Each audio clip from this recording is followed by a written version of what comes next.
Hello everyone, how's it going? Happy Saturday. Welcome on back to the stream. Long time no see! Been so long since we last did a Saturday stream. About a month, right? Actually, maybe we did some deep dungeon in between. I don't really remember. Anyway, we haven't done Ace Attorney in a month. We took May off because there was some stuff going on and I didn't want to, like, you know, leave y'all hanging on a case for too long because that would be weird. But we're back. We're here. It's story time. Are you guys excited? I'm excited. This is a cat. This is a cat who knew I was about to switch screens and such. He knew when the ad break was over and was like, this is my time. This is my time to shine. I know, Momo, you're very excited. You're very excited to be back live on the interwebs. You could, you know, you could certainly opt to not push my mic around. That is a thing you do not have to do, and yet here you are doing it anyway. Alright, anyway. Let's get over here. Hey, there we are. Hey everyone, how's it going? Y'all are doing well. Let me get the game screen up. Alright. Here's the game. Uh-oh. I adjusted the wrong one. There we go. Now you can see the full game. Helpful, right? And there's the cat. Because the cat has demands, and his demands are that we see him and appreciate him while I make lighting adjustments, because I certainly checked everything before I started. But you know, the sun is still setting, so the lighting needs change a little bit. Anyway, everyone's been well. I've been doing good. I got back from doing my event on Monday? Tuesday? Gosh, I don't remember. So anyway, yeah, no more event. We're done. We're done. We're good. We can play uninterrupted. I met some cool people there. It was very fun. And I also pretty much committed, because I said out loud to someone else that was not inside of my own head, that once we finish the Great Ace Attorney Chronicles, both games, we're only on the first one. We need to do the second one also. Once we're done, we're probably going to start Yakuza and do that series, and that'll be our new Saturday game afterwards. That's still several months away, because it takes us so long to get through these. Especially this one in particular. The chapters have been so long. So I think we're only going to do one chapter today. If you guys didn't know, GDQ is actually going on early this year for summer. And normally I don't stream on GDQ weekends because I like to watch GDQ, but we're okay right now. I have it on in the background, and I like did some new... So much has happened in the last month. We have a new sound set up a little bit, so if anything needs adjusting, you know, let me know so I can make those adjustments. And yeah, and part of those adjustments is that now I can have GDQ on in the background, and you guys don't hear it, but I can still see it and keep an eye on things. So that's fun for me. Anyway, shall we dive in? I think we should get started, because I would like to get through as much as we can today, which only gonna be one chapter, but these chapters have been 2 to 3 hours long, so I want to get as much as we can today. I'm ready. I've got some tea, I've got some water. We may still need to take a break at some point to get more tea and water, but it's fine. We have a cat. We're all good. Everything's great. Okay, let's pause Spotify, and then let's... I like how the volume thinks that I'm controlling games done quick, but I'm not. I'm controlling Spotify. Alright, let's play the video game. Oh, I should probably actually turn on the sound for the game, right? That'd be helpful. Hey, there you go. Now you guys can hear Ace Attorney, and it's marvelous. Okay, are you guys excited? I'm excited. I've missed this. Oh my gosh, that reminds me. There are videos I need to upload still, including of... one of my friend cosplaying Gumshoe from the series and doing some things at this lovely little thing that was called the Dumpster Fire Talent Show. So I need to upload some stuff later, but yeah, that just reminded me of that. Anyway, we are going to start case 5, which is called The Adventure of the Unspeakable Story. What's it about? I don't know. Let's go find out. Sure, we're getting into all kinds of trouble. I'm not even sure if this is the last case in this game. I don't actually know. We're gonna find out together. It'd be great. All right, let's go.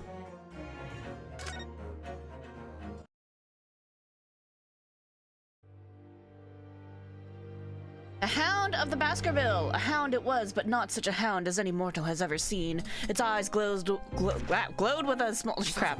Too slow. Oh shit, I just switched to Japanese, I forgot. Sholmes' cry pierced through the thick wall of fog around us. Wisps of vapor flowed over the pistols I cocked it, and I waited breathlessly in the stillness. I will switch it back to English, I'm sorry. The silence lasted for what seemed an eternity, until at last it appeared. From the shadow of the cloud, an enormous beast sprang out upon us. Hound it was, but not such a hound as any mortal has ever seen. Oh, that's the thing that we were trying to read in the title. Cool. Its eyes glowed with a smoldering glare. The whole of its ox-sized body was outlined in white-hot flames. Oh, it's a hellhound. Its rumbling pant and hideous howl. So terrified was I that I began to tremble with fear. Look well, Wilson, Sholmes declared, gazing upon the mystical beast. For this is the diabolical hound of the Baskervilles. I think a long time ago, when I was early years of college, I don't remember, I was reading some manga that I think was called Pandora Hearts? Something like that. I don't remember. Anyway, there are Baskervilles in it, and I never finished that. Okay, options. Let's switch this. Let's get this back in English. I was messing around.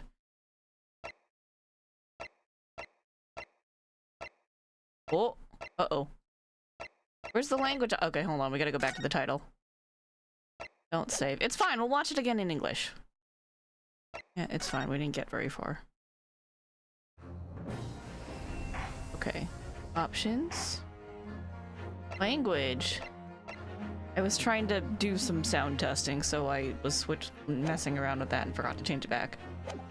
Okay. Sorry. Try that again.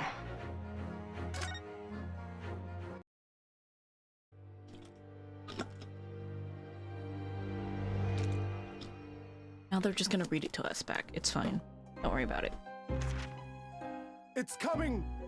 Sholmes' cry pierced through the thick wall of fog around us.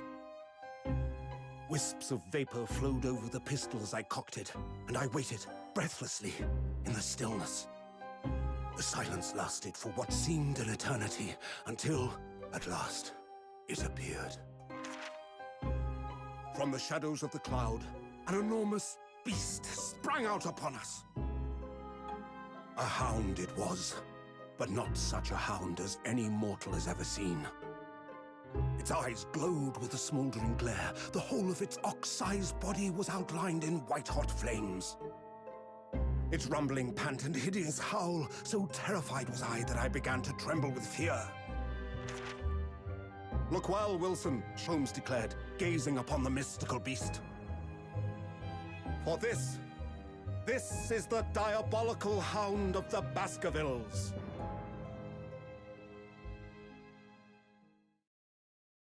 That's the thing. Our first 2 months in London passed by in a flash. Don't mind me making lighting adjustments.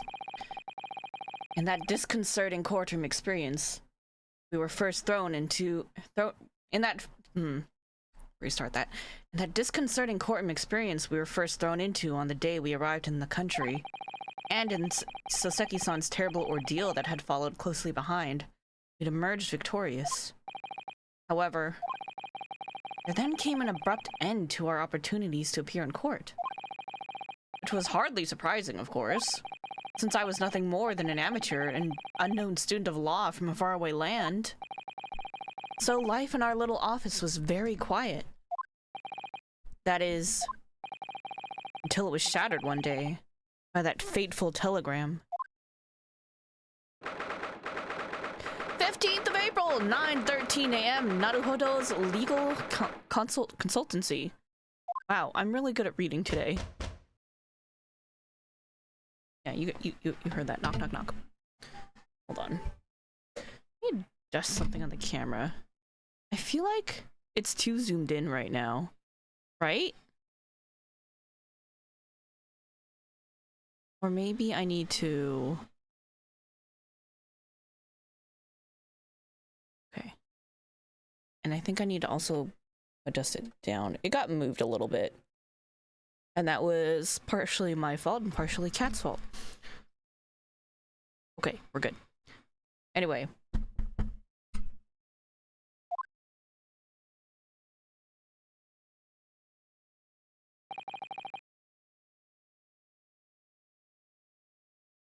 That morning, I was woken by the unreserved knocking on the door by that telegram boy. But after he'd gone, Susato-san's behavior became very obviously strange.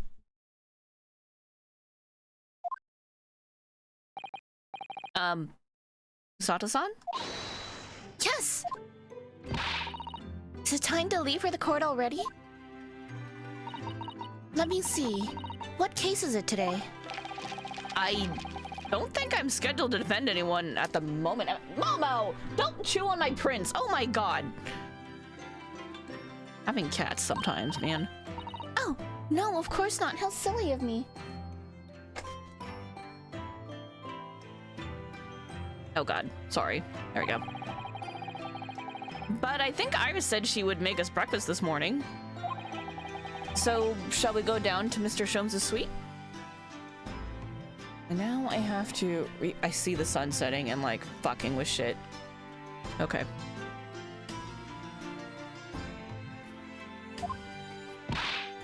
Yes! Iris makes the most delicious breakfast food. She does, doesn't she? And once our bellies are full, we can leave for court in fighting fit form. I almost tripped over that. Well, I did trip over that, but I almost tripped on it worse. Let me see. What case is it today? Here we go again. Are you okay? Because we don't have cases today. You alright, Susato-san? Oh, let's look around and stuff. It's spring at last and the weather is warmer now. But I love the smell of the fire and the steam rising from the kettle. Oh, would you like some tea, Naruhodo-san? Thank you, Susato-san, but I'm alright for now. The green tea Susato-san makes for me from time to time and Iris's unique herbal infusions. This place is paradise for a true tea lover. Hey, I like tea. Can I have some? I have some right here, but, you know, variety. Green tea is such a wonderful accompaniment to British tea cakes, don't you think? It is. I cannot disagree with that. That's a lot of paperwork. We've only been here in London for about 2 months, but my desk is starting to look a little messy already. You could tidy up once in a while. Sato-san, I always say, making a mess is a small sacrifice to pay for being able to further your studies. And time spent tidying up is time you can't devote to the same cause. Are we duping her? I feel like we're duping her. And time spent on ridiculous arguments is time that could be better spent on some simple housework. Nope, she got us. She saw right through. She wins.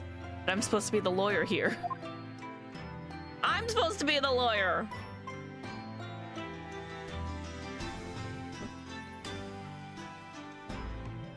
What's a Dodoma? Ah, the Dodoma doll I brought with me from home. Still with only one eye colored in. I said I'd color the other eye once I won my first court case here in Britain, but... You have one, haven't you? Twice, in fact. Because I feel as though I'm still lacking as a lawyer. I tell you what, why don't you color in the other eye in once you think I'm a proper, fully fledged lawyer? If you insist. It's gonna be never, isn't it? Maybe it'll be by the end of the game. We can hope, right? We can dream that she's not gonna, like, slide us like that. This is a shovel. That spade has been in here since we started renting the place. Oh, that's not a spade, Naruhodo-san. It's a shovel. No, shovels are for digging. That's for scooping up loose material. It's a spade. Is that what the difference is? I don't know, man. No, spades are for digging. That's for scooping up loose material. It's a shovel. I don't want to dig a hole for myself, so let's leave it. Is this the new ladder? I think this is the new ladder. So this is the tea set that Susato-san brought with her from Japan.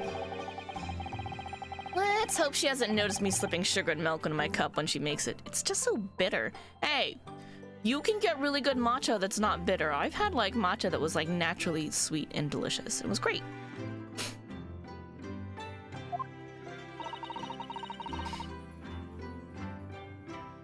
Tea is a drink to be enjoyed, Naruhodo-san. You really don't have to force yourself to drink it, you know. I don't like to see you screw up your face so.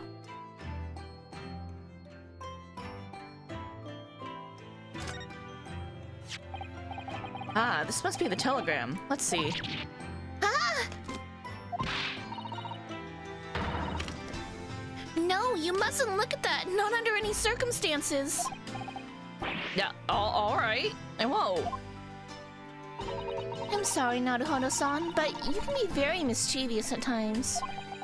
And put the telegram away if you don't want people looking at it.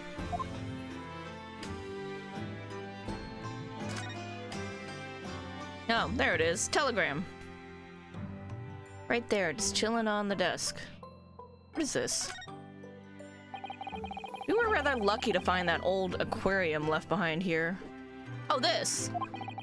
The prawns we put in there are doing rather well, and the anemones too. It's a wonderful invention, isn't it? The sea behind glass inside your room. Another example of Great Britain's greatness. Having to clean it out and change the water isn't so great, though, is it? Agreed. I do agree with that sentiment. I'm going to do that, and then that should fix our problem.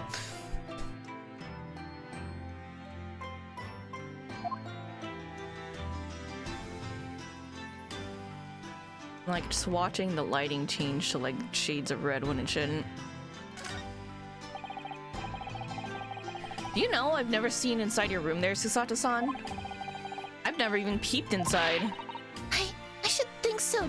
I should think so, too. A young maiden's private chamber is a place of bittersweet secrets, you know. Whatever you say, young maiden. Hold on. Oops, shit! No, I didn't mean to do that! My bad. My finger slipped. Alright, whatever you say. Alright, we're done looking around. What can I show you? I can show you the armband! It means a great deal to me, you know. You cherish his armband so and wear it each time you appear in court. Well, it's very important to me. It's what shows that I'm a lawyer. And whenever I wear it, I feel as though it gives me strength. Through Kazuma.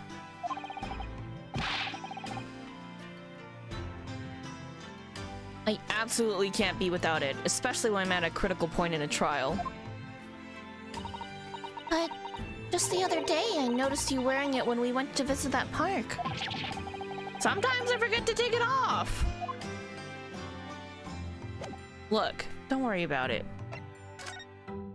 Let's talk about the telegram. So, what was it about? The telegram that was delivered this morning, I mean. Oh, a telegram? I don't know what you're talking about. The one in the bright blue envelope over there? Susato-san, it was on the table. I have eyes, you know.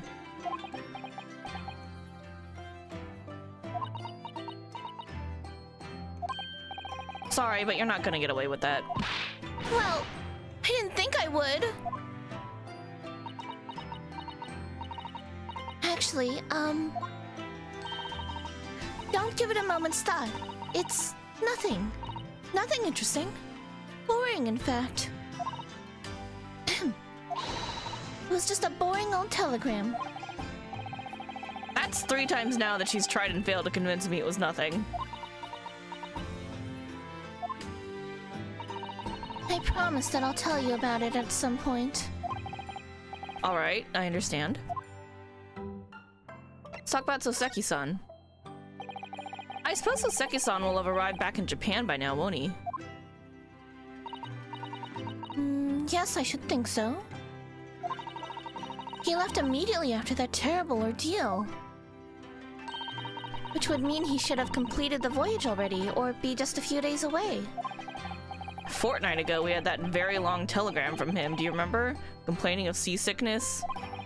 But by and large, it seems the voyage has been going well. Something wrong, Naruhodo-san? I was just wondering what might have become of Soseki-san had he stayed in London, that's all. You mean, as regards to Lord Van Zeeks, the Reaper? Oh yeah! So that's an issue that we need to kind of figure out. Everyone who gets tried by Lord Van Zeeks... Oh shit, what if he died on the voyage? That'd be creepy, right?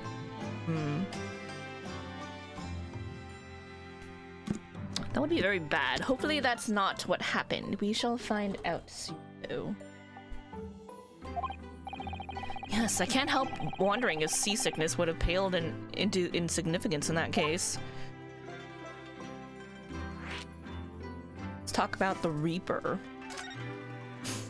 For some reason, people just die, like Magnus McGill did. He just kind of died. He got climbed into a carriage. It just somehow coincidentally got set on fire, and then, you know, we lost our client. What is it they say? That no one who stands in the dock can be saved from the Reaper, right?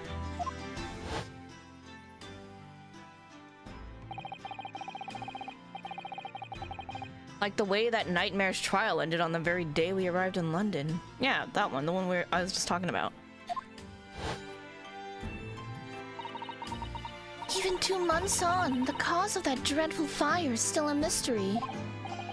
Yes, but at least Soseki-san is safely out of the country now. Presumably that means... The curse of the Reaper can only take effect within the confines of the city of London, perhaps? Look, I'm not gonna count anything until I know that he is safely back in Japan and we get another message from him, okay? I don't trust anything in this game. Even if that's the case, it's little comfort. I have a terrible sense of foreboding. If the legend of the Reaper is to be believed, it would mean he wields the sword of justice himself.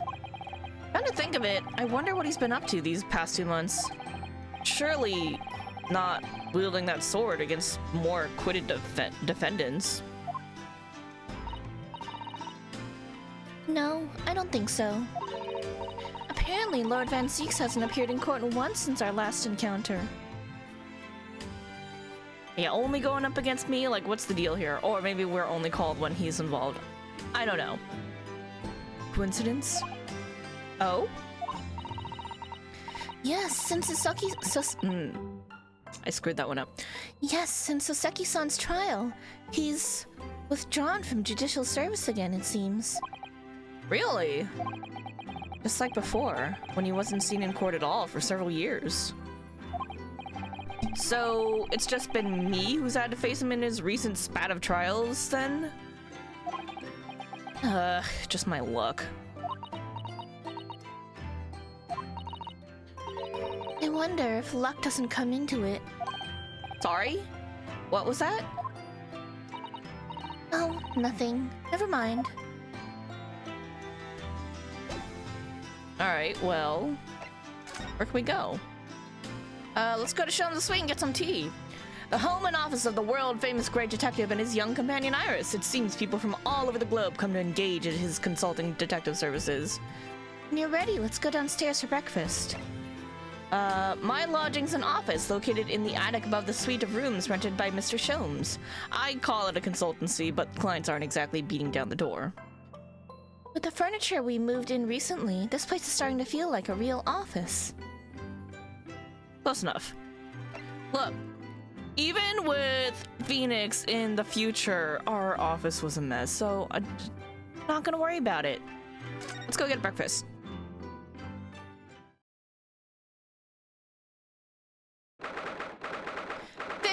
April, Sholmes' suite.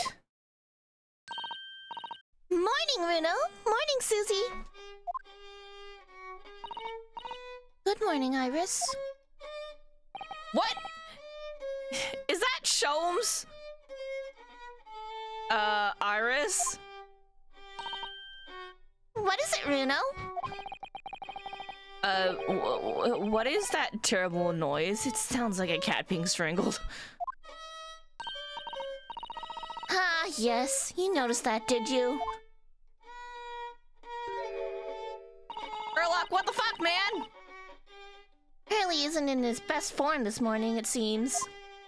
Bro, are you okay?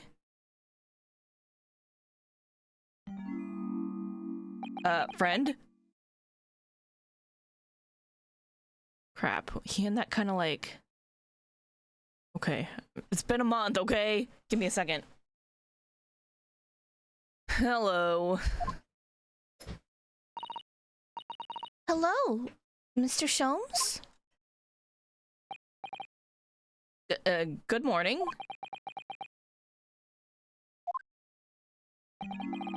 Good morning to die, perhaps. Nope, that's too pompous. Other way, wrong way. Hold on. What would Hildebrand say? I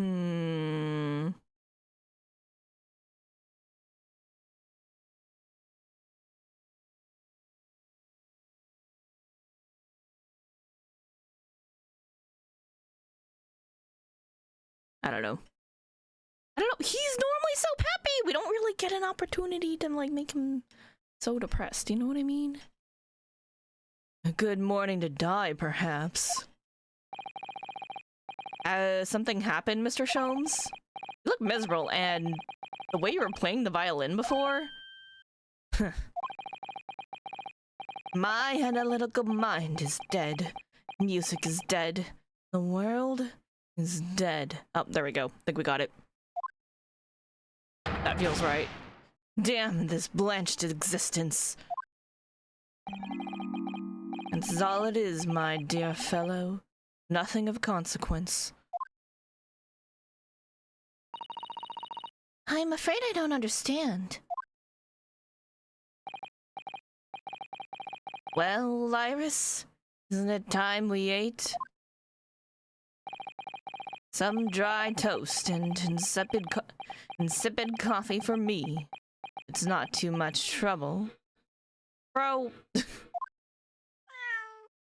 Kato! Kato the Kato! Oh my god, can I have it? Look, it's a cute little bow tie! Oh look, it's Wakahai! Good morning, boy. Cute! That must be some sort of tiny doors for cats to use. Hey! If I wasn't renting a place, I would be like all over installing a cat door on my bedroom door so that the cat could just slip in and out as it wanted. You know? And then like I could still have like a little more soundproofing by closing my door. It'd be great!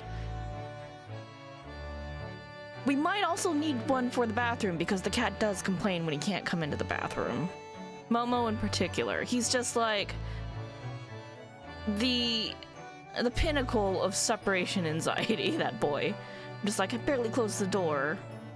I'm like, I haven't even like set up the shower or anything yet, and he's just like, meow. Anyway, cat doors are great. How did it get here?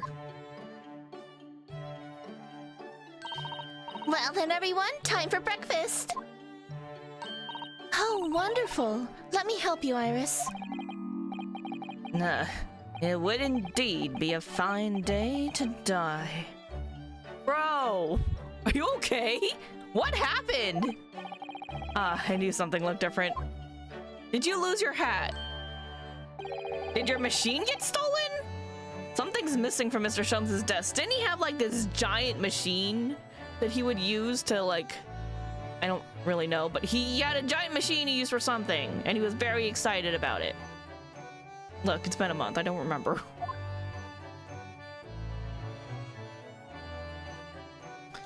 Alright, let's look around.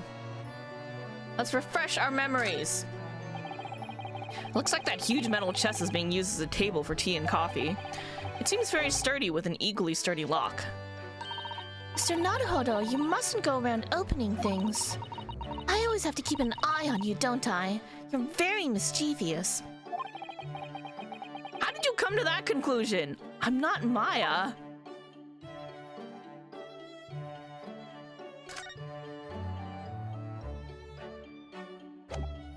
That just prompts us to talk to her. I don't want to do that yet. I'm not ready.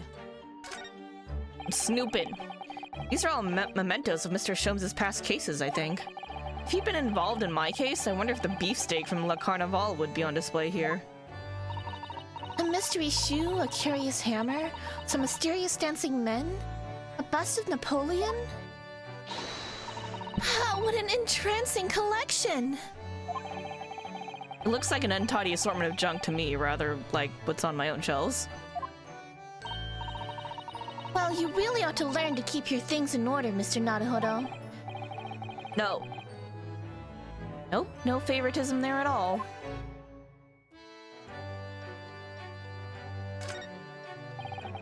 The fire's burning comfortingly in the grate again today. It's a very different feeling to a Japanese hibachi somehow. Oh, look at that photographic print of a lady displayed on the mantelpiece. Could it be? Yes, it must be. It's the woman.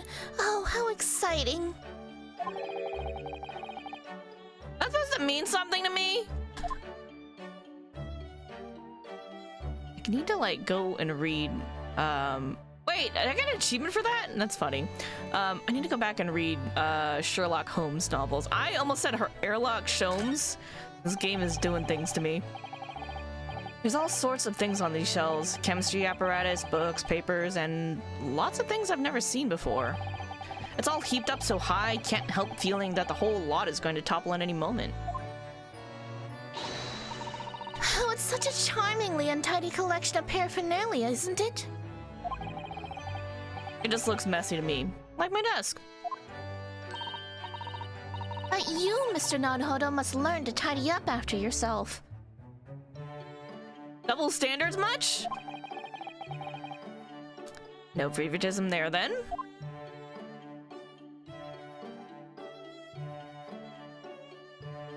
We're gonna look this way.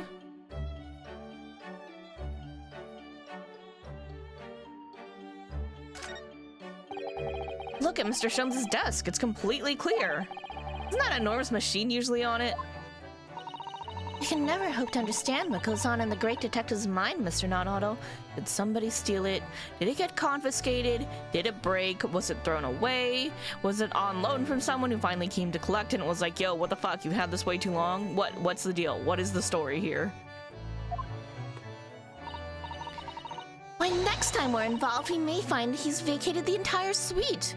No, I don't want that, because we live upstairs and we're renting from him. That would be bad. That's scarily plausible, actually. Concerns?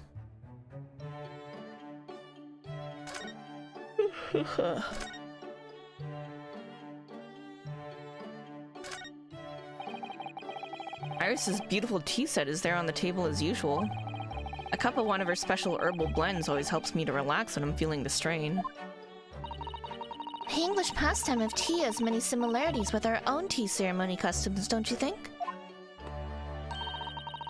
It's the idea of hospitality behind it. That's the essence of tea. Sure.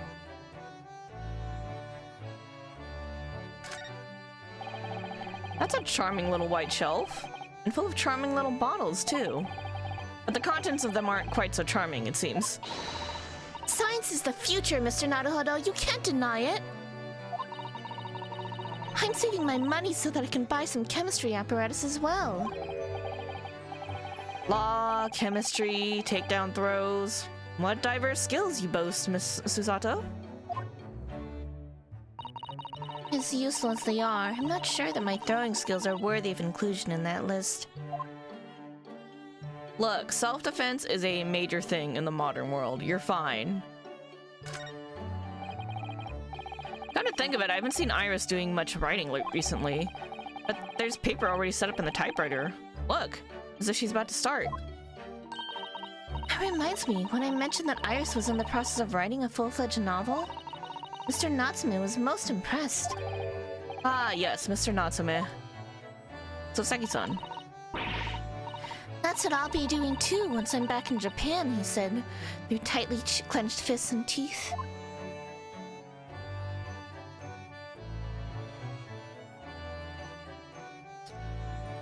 I think we've looked at everything. All right.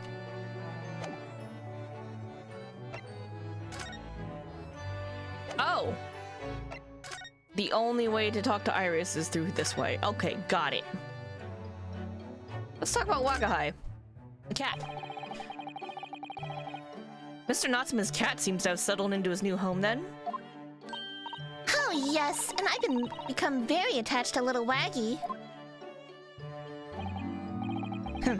Would appear his previous owners completely forgotten to him. Sorry. Cats are unfeeling creatures. Their muse as empty as the hearts of the muses. Mr. Natsuma had no intention of taking Waggy back to Japan. I wonder why he kept him in the first place. I expect he would have taken him if he could. But pets are strictly forbidden aboard steamships in our experience. And for good reason. Terrible things can happen if the rules of passage are not obeyed. It's true, a cat did kind of kill our best friend. It was very unfortunate. Well, I don't mind, because Waggy's adorable. Ah, so cute! Look at that ear twitch! I love him. Yes, he really is. Oh yeah, what about the door? I don't remember seeing that tiny thing in the main door before. Where did that come from? Oh, you noticed? You're observant, Bruno. Look, I use this. It's my latest invention.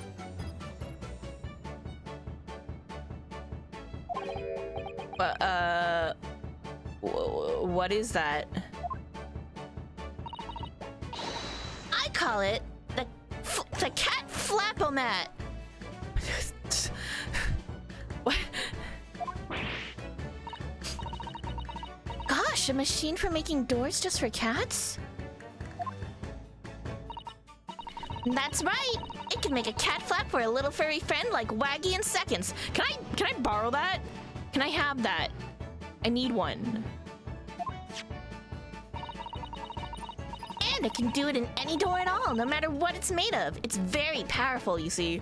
Okay, but steel doors exist and so do glass doors. I imagine particularly for the glass doors, maybe a little bit difficult without breaking the glass. Maybe? Wouldn't it have been quicker to just make the cat flap rather than making machine to make the cat flap? No! Ryunosuke, you don't understand. You make the machine, you gotta make the thing, so that you can make a shit ton of cat doors. It'll pay for itself in time eventually. It's great, it's a good idea, I want one. Give it to me. Well, yes, maybe. But now I can make cat flaps anywhere I like.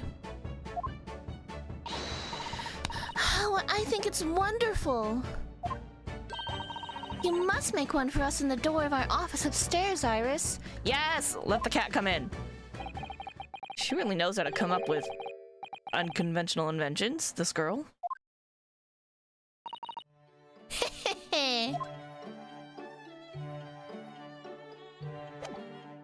Okay, but seriously, can I have one of those?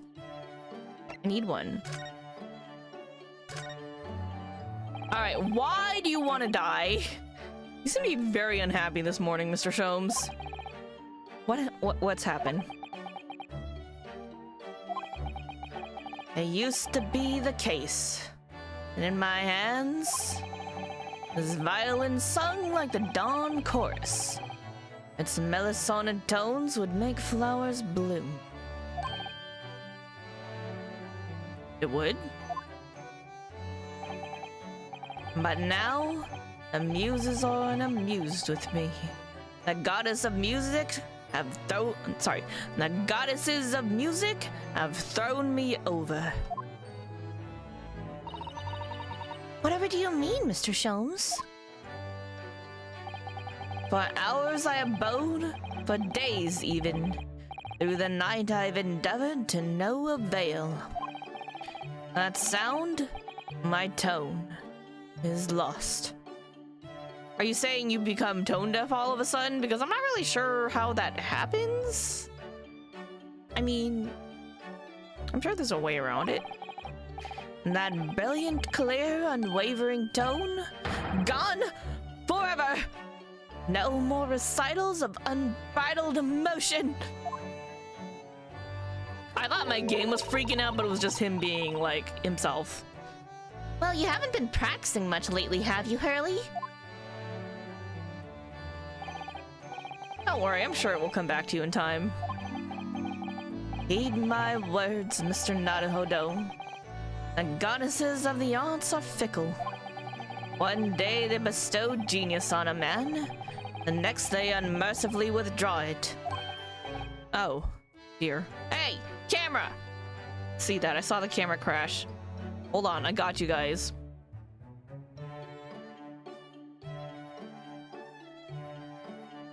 There we go. Sorry. Oh dear. Nah, why is this happening to me? They take the turn I have for the violin from me? What is left, for pity's sake? What is left?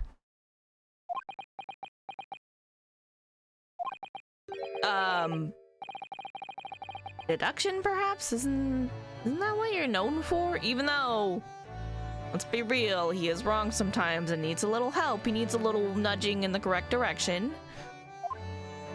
We'll get there eventually. Alright, do you want to talk about your machine? Maybe your violin just needs to be tuned? Have you tried tuning it? Mr. Sholmes, I don't like to pry, but... your desk looks rather empty today. Ah, well done, Miss Susato. Your observational skills do you credit. Oh, no, Mr. Sholmes. They pale into insignificance when compared to yours. You'd struggle not to notice, wouldn't you?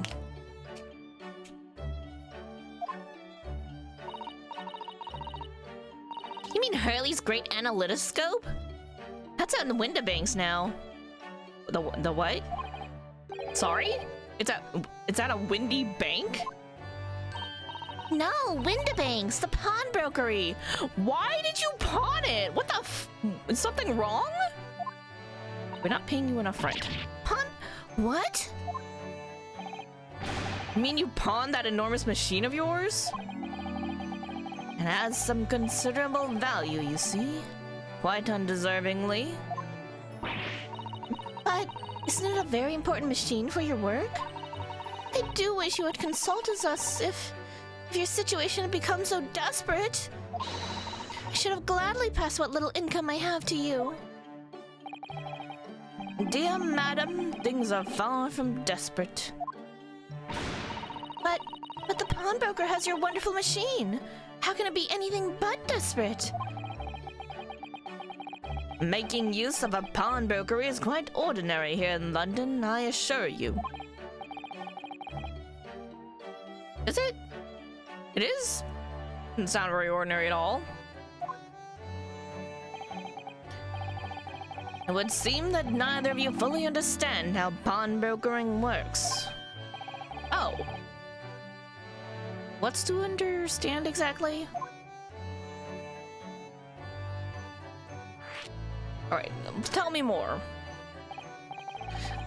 What did you mean when you said we didn't fully understand how pawnbrokering works? To the people of London, pawnbrokeries are akin to banks.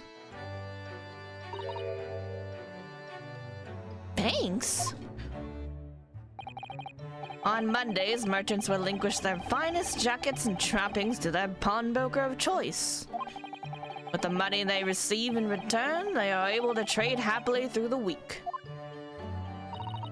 And then on Saturdays, they go to recover their things using the money they've earned. I had no idea. This has been a fascinating lesson for us. I didn't know they did that. That's interesting. Everyone does it, you see, especially people in inner London. Okay, but what happens if somebody buys your shit back before you do? And should they have money to spare, they would purchase another fine jacket. Not to wear, obviously, but to pawn should the need arise. Oh, how ingenious. So whenever we have something that's getting in the way, we leave it at Windabanks, you see? A pawnbrokery can be thought of as an extremely secure vault. Who would have thought that even pawnbrokers are different here in Great Britain? Of course, you have to watch Hurley with it. Sorry, Of course, you have to watch Hurley with it. Sometimes he pawns things he really shouldn't. like that machine? Don't you, Hurley?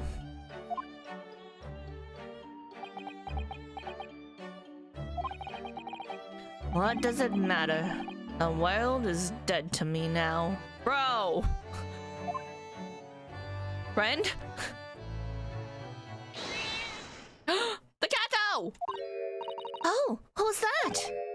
Bug eye? Holy crap. Ah! You okay?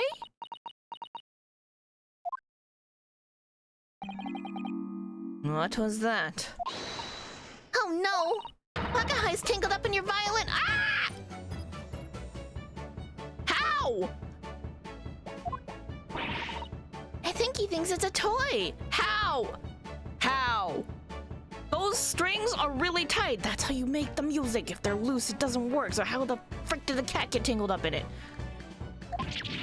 No! What's he doing to it? Oh dear, Mr. Sholmes' precious violin. Why should I care? What?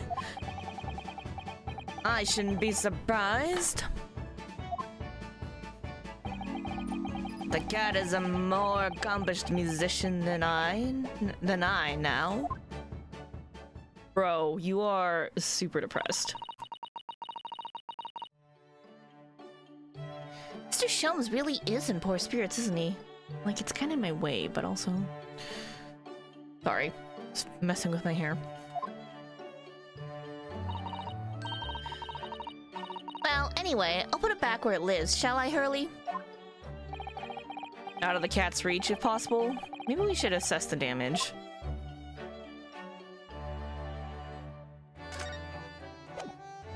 Alright, let's examine. Oh, I hit the wrong button. I want E. Alright, go. Let's look at the violin. Or maybe it got tangled in the bow? So this is the violin, is it? It's a Stradivarius. That's more reason for the cat not to play with it! One of the finest violins in the world, made by the renowned Italian luthier. I don't actually know how to say that word. Antonio Stradivari. Oh, I see. Doesn't really look like anything special to me. They produce beautiful sounds, that's all you need to know. I happened upon it covered in dust, languishing in a pawn shop down a nondescript back alley.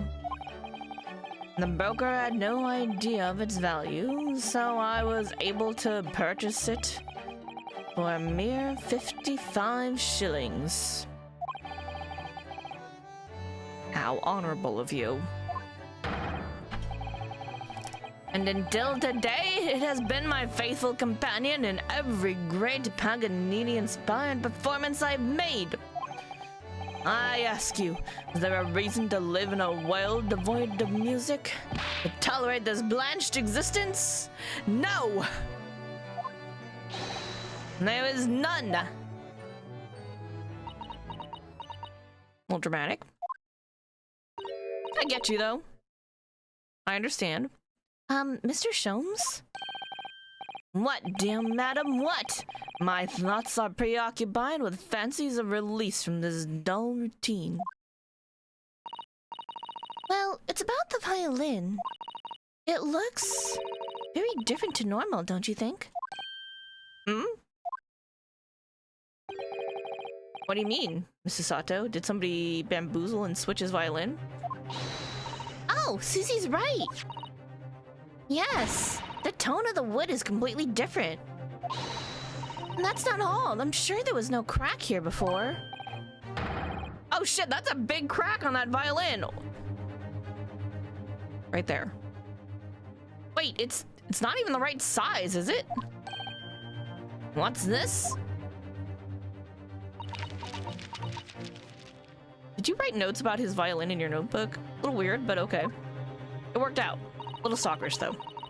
I'm terribly sorry to have to tell you this, Mr. Sholmes, but that instrument isn't a violin at all. Then what? I believe it's an entirely different instrument called a viola. Yeah, violas are bigger. Whoa, what? Oh, Mr. Sholmes, are you all right? You're right. You are quite right. This isn't my faithful Stradivarius? Well, no wonder you couldn't play it right, because it plays differently. Well, not super differently, but a little differently, yeah. I mean, like, the general concept is the same, but, like, yeah, plays differently. So what, pray, is this piece of stringed flotsam? Not your faithful performing partner, then. Ah, I see what must have happened. You do, Iris? This is just a simple mix-up.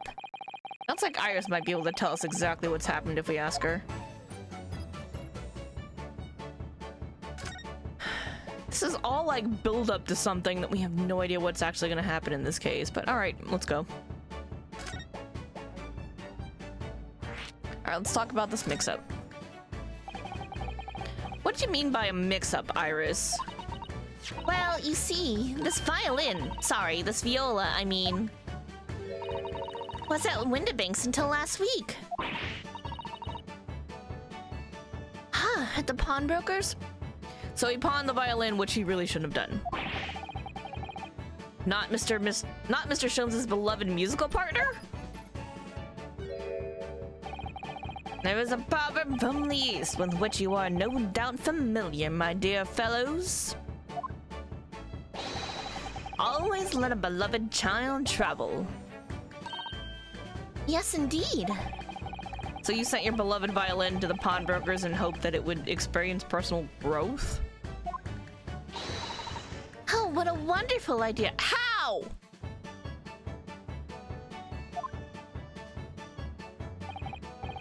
Last week, I pawned my great analytic scope in order to release my precious instrument.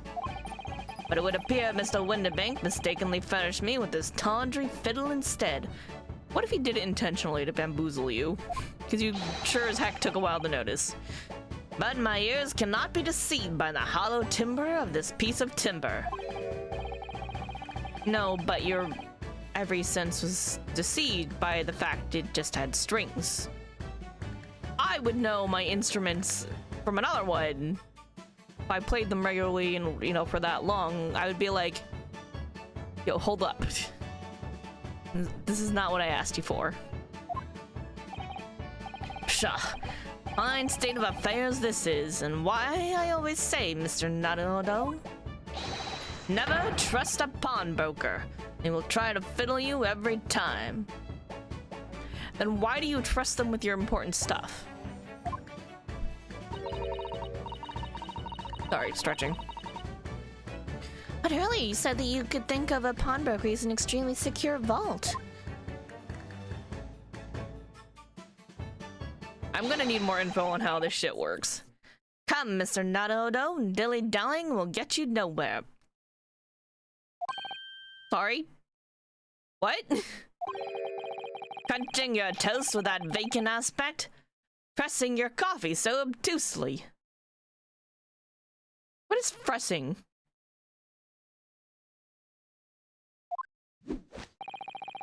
Are you not a little embarrassed by your own conduct, considering the urgency with which we are faced? Are you saying you want me to go with you to Windibank? We must visit Mr. Windibank's brokery at once. That's right, isn't it, Mr. Sholmes? Okay, why do I have to go with you, though? Precisely, Mrs. Sato, without a moment's delay. But I hadn't finished my bacon and eggs. My dear fellow, surely you do not still intend to crunch your bacon with an increasingly vacant aspect? To press your eggs ever more obtusely? Again, what is press? What does that mean? What are we talking about here? Alright. Say no more. Let's go then.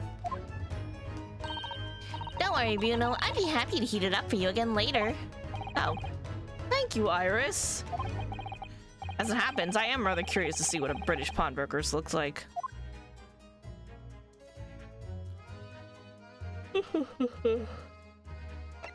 Alright, let's get on the move. New location. Oh, we go outside Baker Street, a bustling London street on which can be found Mr. Sholmes' office and Windabank's pawnbrokery. There's a large park nearby, too. What a bustling place. Oh, London is such a fantastic city. Alright. And a pawnbroker shop on Baker Street. Mr. Sholmes is a regular, it seems. A British pawnbroker's shop. How fascinating. Let's go outside of the street first. Take a little look-see-loo around. Oh shit. I've investigated. Nope, nothing there. Yep, I didn't mean to click that.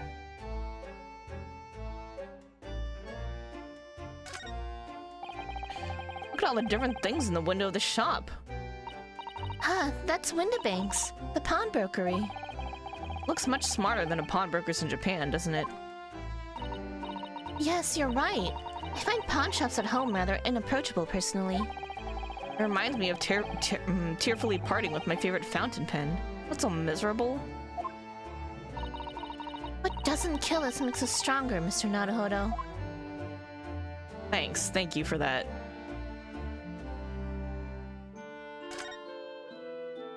No, it's like literally right next door to us. It's already been 2 months since we started taking lodgings here above Mr. Sholmes' office. I still can't quite believe it. I never expected things would turn out like this. Oh, I know! To actually be sharing accommodation with the world's greatest detective? If I ever find myself before a court of law now, I will have not one regret. I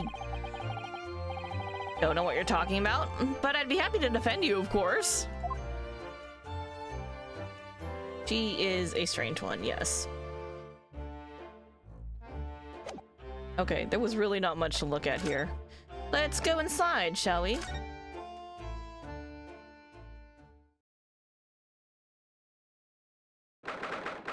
"15th of April, Windabank's Pawnbrokery."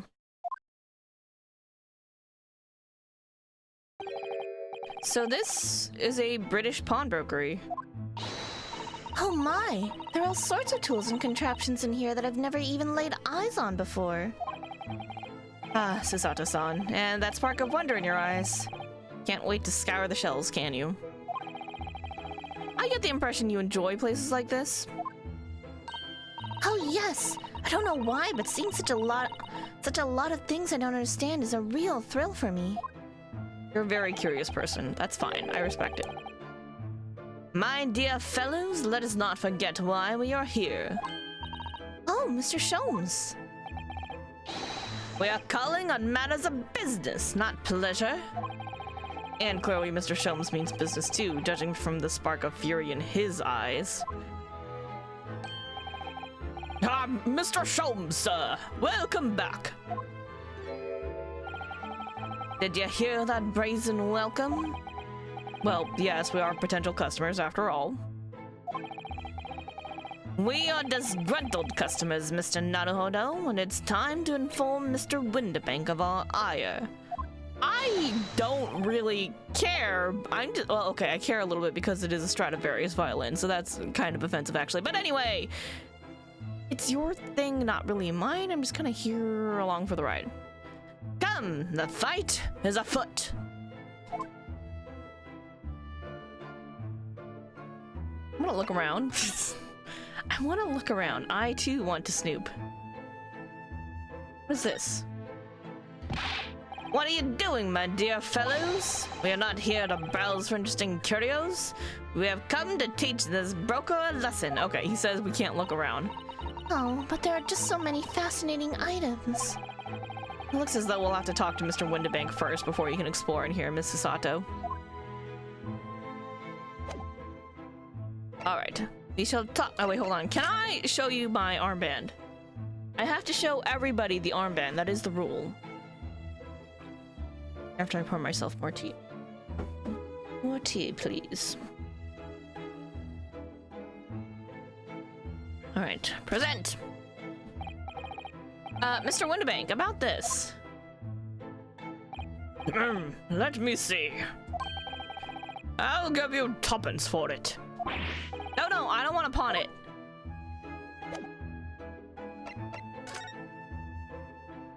Tuppence? 2 pence? 2 pence. I just thought about that. I'm like, I think he means 2 pence. Anyway, let's talk about the violin. Naturally, you will recall this, which I retrieved from you some days ago. Yes. Or yes? Something like that? I don't know, man. It's fine. This second-rate fiddle is not my faithful instrument, Mr. Windibank. The color of the wood is different. It has holes in it. It's not even the same size. A wonderful summary of our observations, Mr. Sholmes.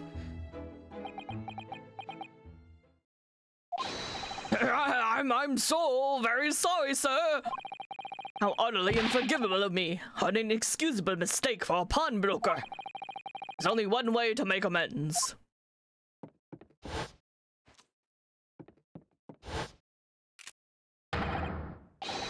I shall have to take my own life. What?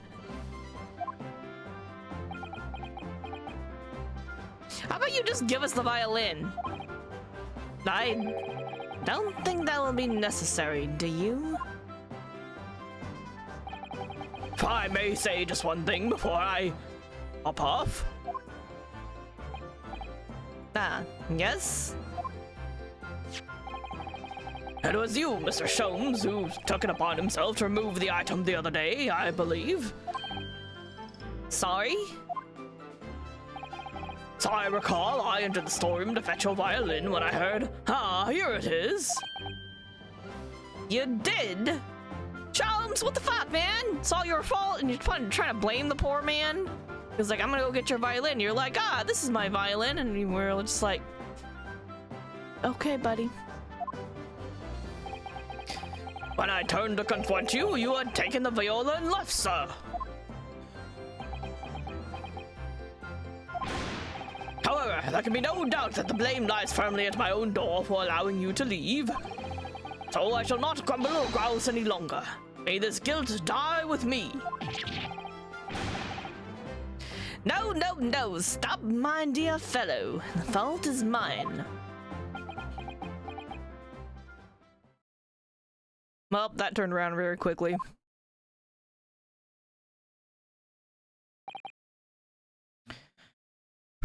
It would appear that the fight is over. I do humbly apologize, Mr. Windibank. Evidently, my questionable disposition precipitated this tragedy. You don't say. Well, you wouldn't be Mr. Sherlock Sholmes without that questionable disposition now, would you? Haha, I do believe you may be right, sir. It's either laugh or cry, I suppose. You're, it must be said, one of my more challenging customers. I needn't remind you of the peculiar collection of items you brought through my door in the past. Oh? Peculiar items? In the extreme, ma'am. For example, the unpublished manuscript of an eponymous work, the novels of Sherlock Sholmes or some such. You pawned Iris's manuscript for the novel she was working on? That's fucking rude. Oh my! A new full-fledged novel? Is that why she stopped working on it? Because fucking Sherlock took it? What the fuck, man? An unpublished? A story I've yet to read, you mean? Forgive me. Wait, before you die, you must tell me more. Bro. God. Sherlock, what the fuck, man? Alright. Tell me more about this unpublished story before Susato loses it. I must know more. Tell me everything. Wow, Susato-san is really fired up now. Is there really an unpublished story under this very roof? Well, one day the gentleman here brought in an old metal chest, you see. I should like to entrust this to your care for a while, Mr. Winterbank. For a chest like that, 1 shilling, sir. Not a farthing more. And houses something of very great value indeed. The latest manuscript recounting the adventures of one Mr. Sherlock Holmes. I beg your pardon? A manuscript? You wish to deposit a manuscript?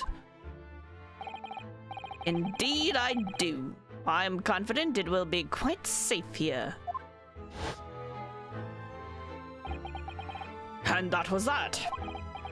As such, Mr. Sholmes' latest tale of otherworldly mystery lies dormant in my storeroom.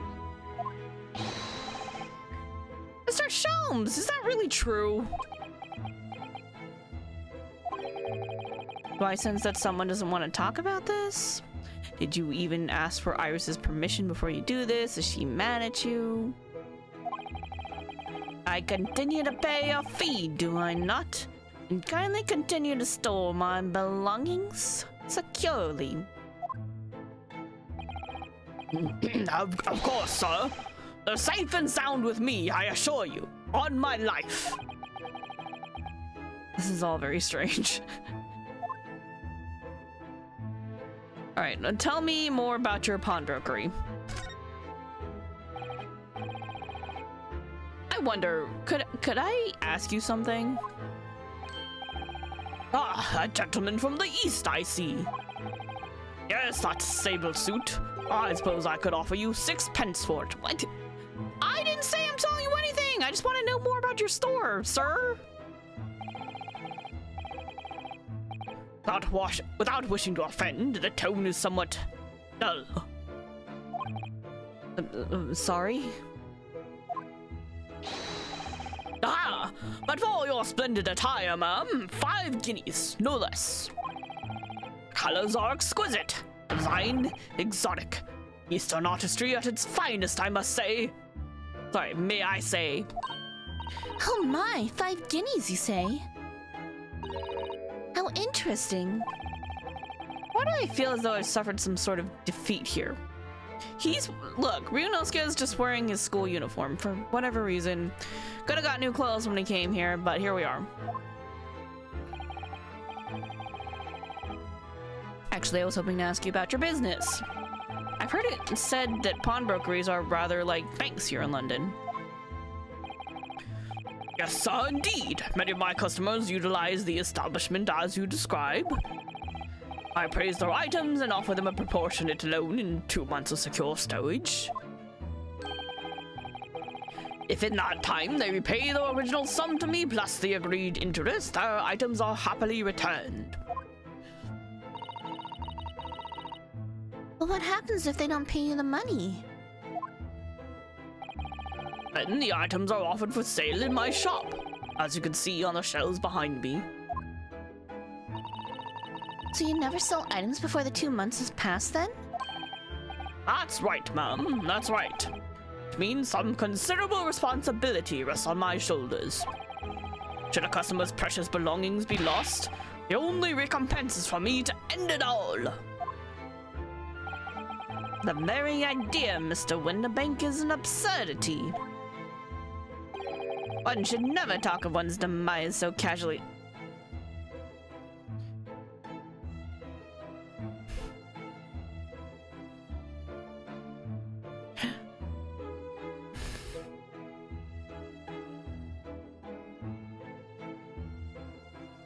Like, we remember what happened like 30 minutes ago, right?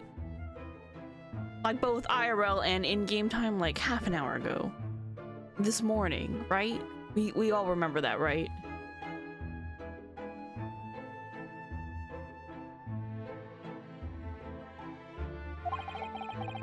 As the man who was telling us all it was a good day to die only this morning. Thank you! Let us not forget that I have already helped you take measures to ensure such a tragedy never occurs. Oh, what sort of measures? I engineered a simple device which Mr. Winterbank has installed here in his shop. I call it a red-handed recorder. A what? Is that not so, Mr. Winterbank?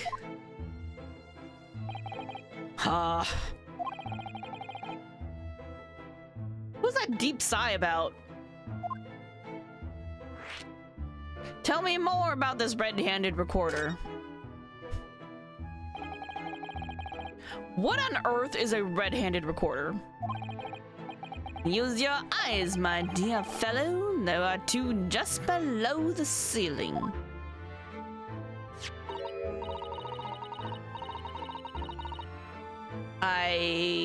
Oh, sorry. I can see what appears to be a camera attached to some sort of timing device.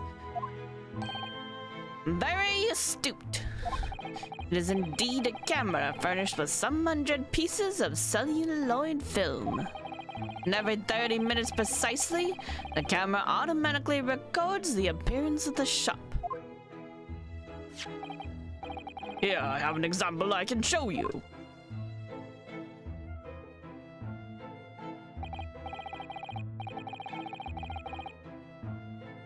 Yes, a print from the camera set to record the activity at the shop counter. I developed a special type of film so sensitive it produces a crystal clear image even in darkness. I mean, that's cool. Really? That's extraordinary.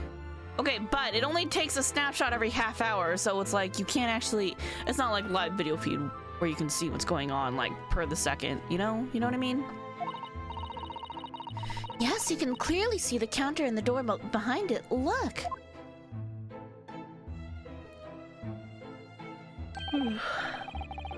So you see, where someone entered the premises with ill intent, his identity would be summarily exposed. Okay, but what if he came in during the half an hour before, like between intervals?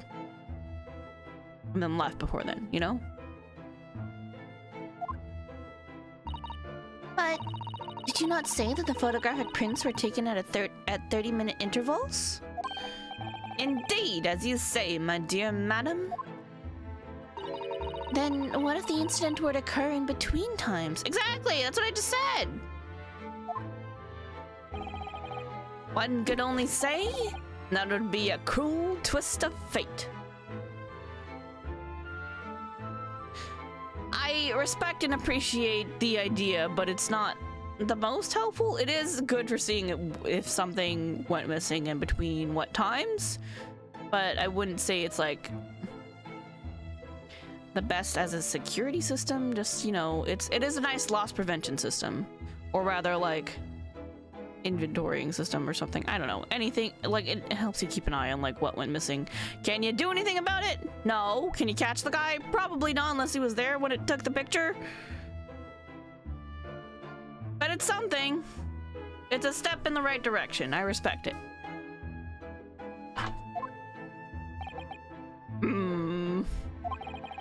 I must confess, your devices have been giving me some cause for distress of late.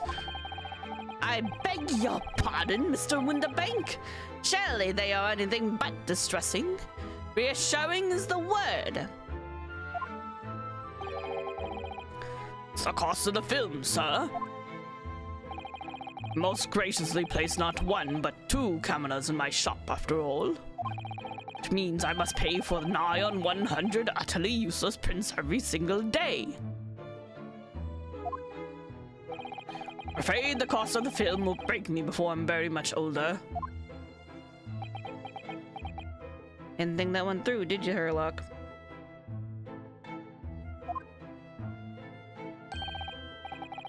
Nevertheless, a small price to pay to ensure the safety of my preferred pawnbrokery, no? My dear fellows, we verge on an age where safety and security come at a price. Look, I'm pretty sure there were probably better and cheaper solutions to keep people from stealing shit here. I'm just saying. I appreciate and respect the idea. It is definitely a pre-idea to a true video surveillance system, but we don't have video yet, so not the most helpful. Just yet. Yet. It is an idea. Planting a seed for the future. But not very practical right now. Oh, heaven help us.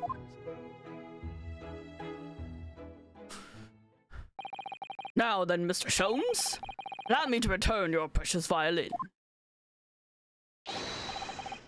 Smaller, more violin appropriate size.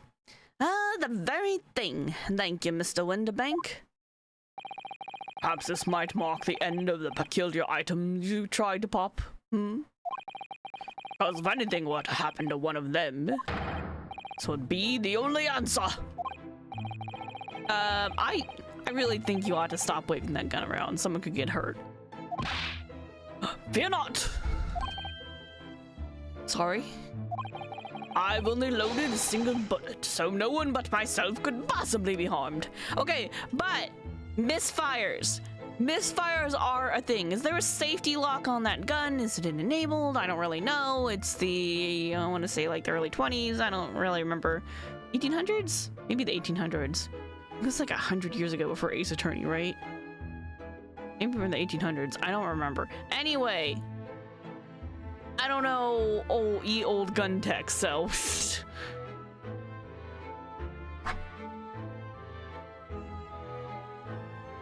Sorry, there's a cat behind me. I was like, what? That's not really what I meant. Good day to you then, Mr. Winterbank.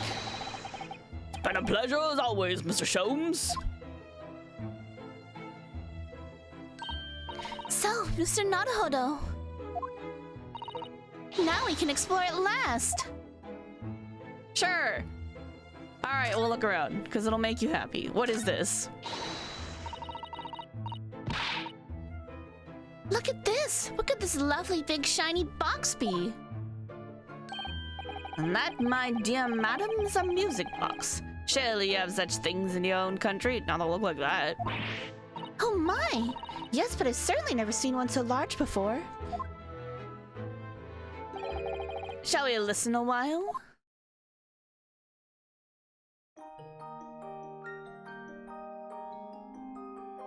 Oh, that's lovely. Ah, what a sublime sound. It's like the music of angels. I've never heard anything like it before in my life. This particular specimen is of the larger variety, commonly found in public houses and restaurants. There is a metal disc inside on which the notes to be played are recorded. Simply by replacing the disc with another, any music you care to imagine can be played. Yo, speaking of which, you and Echo just set up our vinyl record player, so that's pretty cool. I'm probably gonna pop out my vinyls later and we can play them. It'll be fun.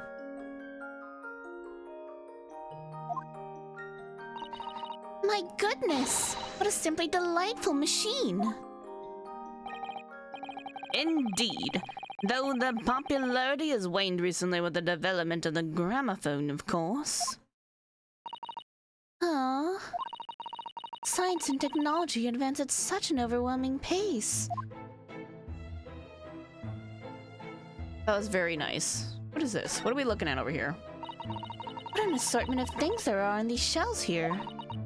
Crockery, footwear, clocks, and watches. Almost anything you care to imagine. Those are forfeited items offered for sale by the pawnbroker. What does that really mean, though? When you pawn, or colloquially pop, an item, the broker loans you money against its worth. Stores the item for an agreed period of time, after which the loan must be repaid. If not, he is free to display it in his shop for sale, at a price of his choosing. Oh yeah, now that you've explained it, I'm noticing little price tags and everything. Of course, simply by paying the agreed interest on the loan, one can extend the period of safekeeping. So you may pawn that black garb of yours without fear, my dear fellow. Hey! I never said I was trying to pawn anything. Although, what else is he gonna wear? Yunosuke doesn't wear other clothes. He should. He should go shopping. Except he doesn't have money. And it's kind of the thing, isn't it? Alright. It's fine. Let's move on. My treasured university uniform? Never! It embodies my student spirit. There you go. There seems to be a little door hidden behind that curtain there. That leads to the storage room, where Mr. Winterbank keeps articles that are currently in pawn. Oh, that's how that works. Ah, I see. There's nothing of particular interest inside. I certainly wouldn't recommend any larcenous activity. Recommend it or not, it's not something I intend to do. There's but one key, and Mr. Winterbank keeps it in his pocket at all times. Okay, so what do we think are the odds that someone breaks in between the times, of course? Murders Mr. Winterbank, takes his key, breaks into the pawn storage, and then makes off with a bunch of stuff, including, but not limited to, Mr. Sholmes's deduction machine thing. But maybe it takes them a while, and we do get some kind of use out of the photo taking things, machines, the 30-minute intervals, so probably what's gonna happen. Anyway. Goodbye, Mr. Winterbank. You keep talking about how you're gonna kill yourself, but I bet someone's gonna kill you. Before he sleeps, he places it into a small pot, which he slides under his pillow.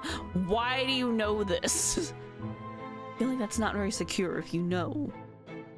Not that I'm saying you're shady, but like I feel like that's not something you should go around telling people. How on earth do you know about that, Mr. Sholmes? Okay, didn't tell him. Never mind. We're good. I am a detective, sir. It is my business to know what others do not. Okay, or we live close enough that he was able to peep.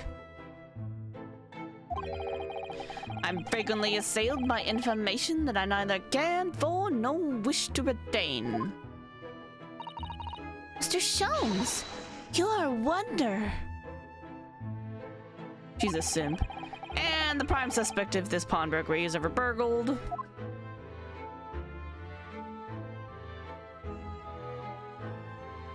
We're talking about Mr. Sholmes, just in case that wasn't clear.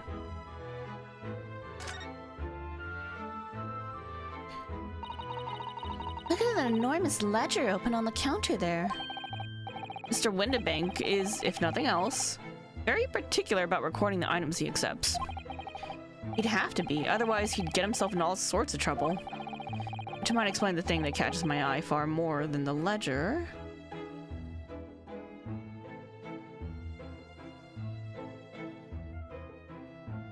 The dog? This is the dog. Because I was looking at the dog.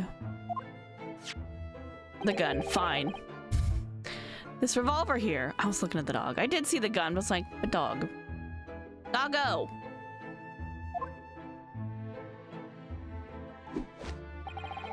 Do not entertain even a single thought of pilfering an article herein, my dear fellow. Huh? I assure you, Mr. Winterbank would not hesitate to draw that weapon with a speed belying his portly size. Oh, you don't mean he'd... Blow his brains out? Indeed, in recompense for his blunder.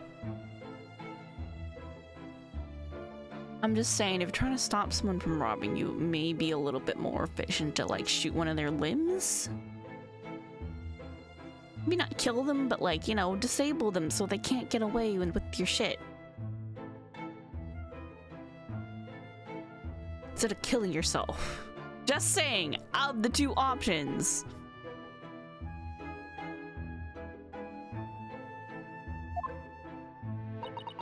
If those were the only two options, which, you know, hopefully they're not, but... Oh my! But in any case, of course we would never do such a thing. How could you even suggest it? I'm just looking around!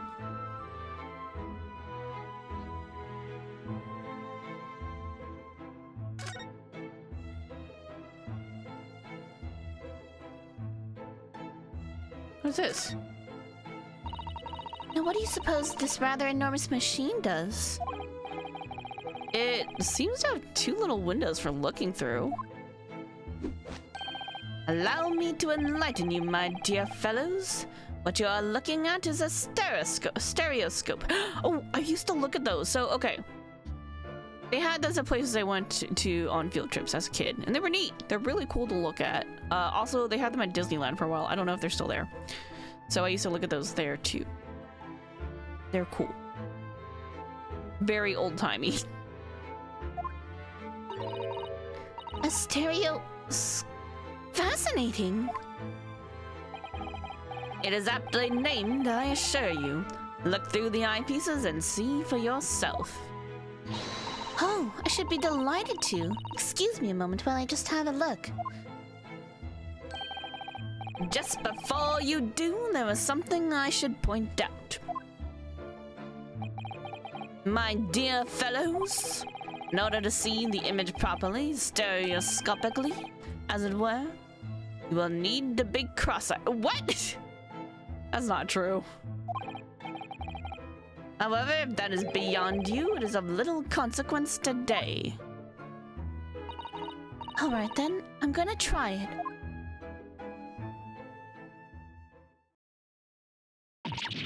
Ah! Mr. Naruhodo, you must see, at once! Oh, alright then. So I need to be cross-eyed, like I'm trying to look at my own nose? I don't think that was that true. I don't remember. It's been so long since I looked into one of those. What the? I don't believe it. It's just a photographic print, but it seems like you could reach out and touch it. Yes, the sense of depth is startling, is it not? Stereoscopes are one of London's many fads. They are often found in little stalls in the park. People queue for hours to see them. Why? Why are people meddling with such black magic? Oh, Susato, you sweet summer child. It is no magic, my dear madam. It is, well, far too complicated to explain at present. We shall save this lesson for another day. You don't know how it works either. Okay, got it. Oh.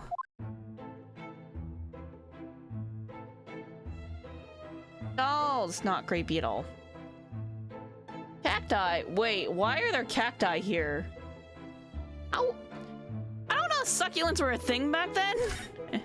What is this? Look at this. Whatever could it be used for? I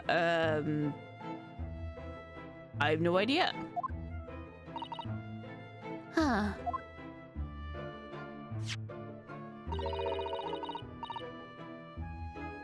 It's a small catch here. Just look. We're gonna open it, aren't we? Oh, that's cool. Oh my, that's amazing. It has some sort of spring-loaded mechanism. Which we'll never manage to put back to the way it was before. What are you two doing? What? Us? Nothing. Nothing at all. Whatever this device is, it seems to have a pair of little windows to look through. I feel as though I've seen something rather similar to this elsewhere. The calendar! That's not a calendar you could easily miss, is it? 15th of April, today's date. Yes, that's not for sale, I must point out. It is an Eastern-style page-a-day calendar. Every night at midnight, I tear off the front page to reveal the following day's date. The perfect calendar for a tearaway fellow such as yourself, Mr. Winterbank. What does that even mean? And who was it that walked out of here with the wrong violin before? Well, when the agreed storage period has passed without a payment, articles are forfeited, you see. So I have to keep a close eye on the date. It's something of a pawnbroker's obsession, you might say. Oh, Oh yes, I see you're very dedicated to your job.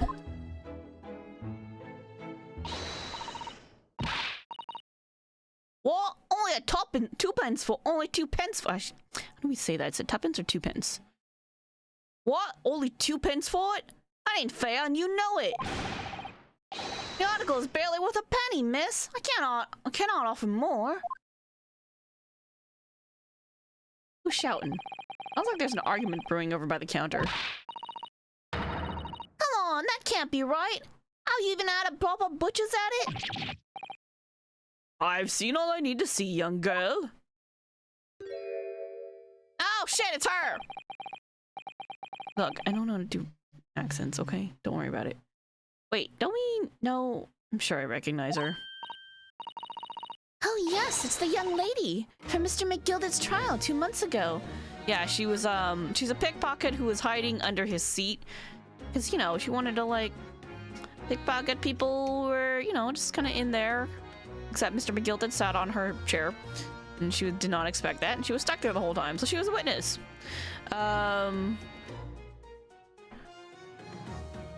Yeah. And then she stole a invention from Iris. Then Iris dragged her off. Oh, no, yeah, we do know her. I forgot about her, honestly. Her name is Gina Lestrade, my lord. She's a dancer, and a crust among large crowds, relieving people of their purses. What's commonly called a pickpocket.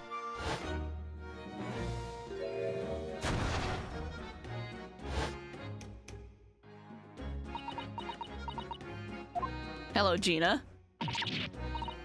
Colin Bennett, you lot! You lot! Didn't you steal that from Iris? Oh god, she still has it and she just loaded it. Alright, here we go. Hello, Miss Lestrade. I hope you've been well. Well, what? You remember me then, do ya? Well, I remember being completely surrounded by smoke, that's for sure. So, what are you doing in here? Down and out like the rest of us? Nothing to eat? Time to pop that black weasel, coat, have ya? What is it about this black uniform that makes everyone comment on it? Good day, unless I'm much mistaken. You would be the young pickpocket who stole our experimental smoke grenade launcher. Ah, Mr. Sholmes! So, you have something to value upon, do ya? Allow me to see the article and I shall negotiate with Mr. Winterbank on your behalf. Pull the other one. I don't need no help from some stuck-up D. Get out of my business. Go on or I'll make trouble for ya. As you wish, Miss Lestrade. I will happily remove myself from your presence.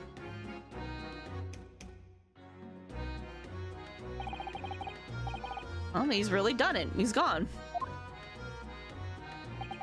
I'm sorry, but as I said, there really is no room for negotiation here. What is that thing he has in his hand? Some kind of metal disc? Honey, you! Come on! Leave me alone! Oh, Miss Lestrade, just pretend we aren't here. We shan't be offended in the slightest.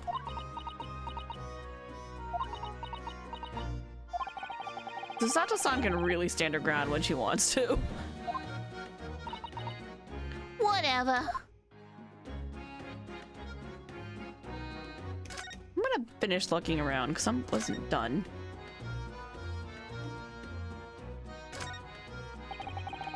Look at Mr. Winterbank watching diligently over his shop. There's still so many things I'm curious about. I don't believe this is a time for browsing, Mr. Naruhodo. We should probably see whether that argument's been resolved yet, I suppose. Fine. I guess I was done. Okay, never mind. Would you like to look at my armband? Shit, that was the wrong button. That one. Would you have to look at, that's strange. Where's my armband gone? What's the problem? Something wrong? Don't suppose. You looking for this? Yes, but how? And when? And how again? You and True C would get along famously. I just want to point that out. You and True C could be besties if you were in the correct time period. I'm like, my headphones are just like messing up my hair or something fierce, but anyway. I got a talent for it, haven't I? Divin. Divin? I don't know. I don't know what we're doing here. That's bordering on black magic, or just, you know, regular sleight of hand.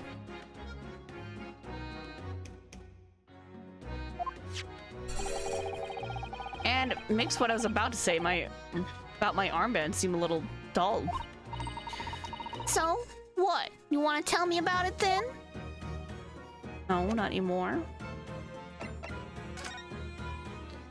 So, what are you doing here?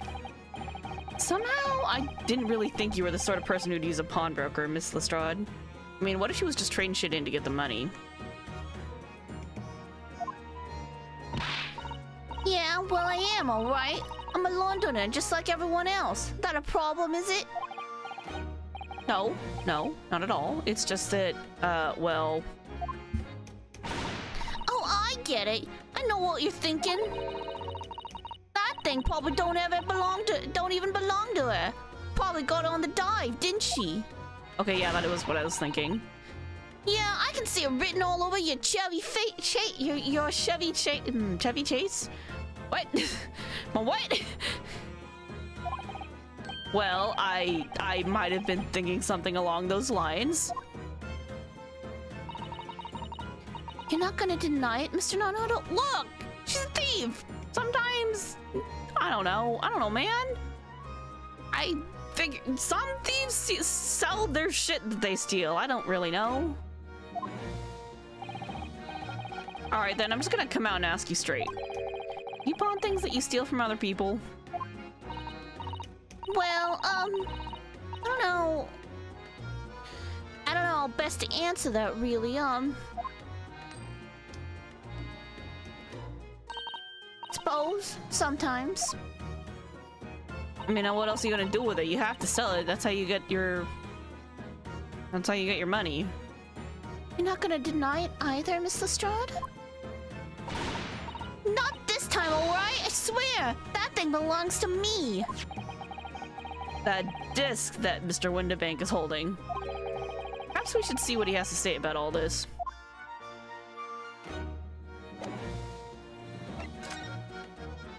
Mr. Windibank? Let's talk about the disc. Mr. Windibank, what exactly is this metal disc that Miss Lestrade has brought in? It seems to have hundreds of tiny little bumps on its surface. Is this for the music player? Because that's kind of cool. This is a music disc, you see. Here we go. For use inside a music box. In a music box, like the one we were just listening to. What? You don't even know what a music box is? You Eastern Law ain't too savvy, eh? I know what a music box is. I just never seen one of these discs before. Small protrusions on the metal disc encode the tune to be played by the music box. You simply insert the disc and set the machine going, and beautiful music plays. It's so incredible. Tell us, what tune is on this disc? Well, I'm afraid I couldn't tell you that. There are so many different types of music box, you see. British-made, German, Swiss. No way of knowing which particular machine this disc was made for. I see. And that's it in a nutshell. I wouldn't have any customers for an item like this, even if the young lady forfeited it. Really, I'm already offering more than I should at a penny. That's a packet of lies! He told me he did! He said it was... well... He? Who? You said this belonged to you, so where did you get it from? Bit of an unusual item, don't you think? Now are you mine? It's just saying white, that's all. That is worth good money, I know it is. Well then, you'll have to try your luck at another pawnbroker's, won't you?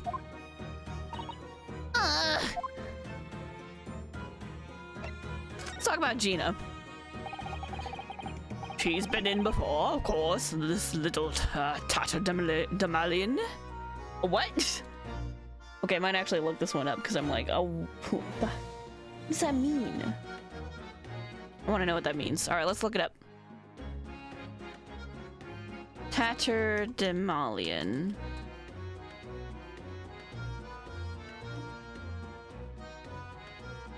Tatterdemalion. A ragged or disreputable in appearance, being in a decayed state or condition, dilapidated. So it's probably the first one. Ragged or disreputable in appearance. Rude, but okay. I see what you mean. I see. And bought some dubious article or other with her every single time, I might add. Dubious? What are you trying to say? I'm an honest customer, me. So, is there something dubious about the dish you brought in today? Well, if only that were that simple. Sorry? What do you mean? She actually bought in was a storage ticket. Ah, a storage ticket. So, Mr. Strahd has actually come to redeem an article from you today, is that right? Yeah, that's right. A girl like me has a lot of stuff what needs storing. Alright, yes, that's definitely dubious. The article in question would have been forfeited at midnight tonight. As she gave me the ticket for it and repaid both the loan and the interest. I was obliged to return the article to her. But what was the article? Do tell us, Mr. Windibank. The scamp is wearing it, ma'am. It's the overcoat that she redeemed. Oh. What? What's wrong with that? Fits, don't it? I mean, it's mine, so of course it does. So, what about the disc then? How does that come into all of this? Ah, the disc is something else. A new article to pawn if the girl and I can agree on a price.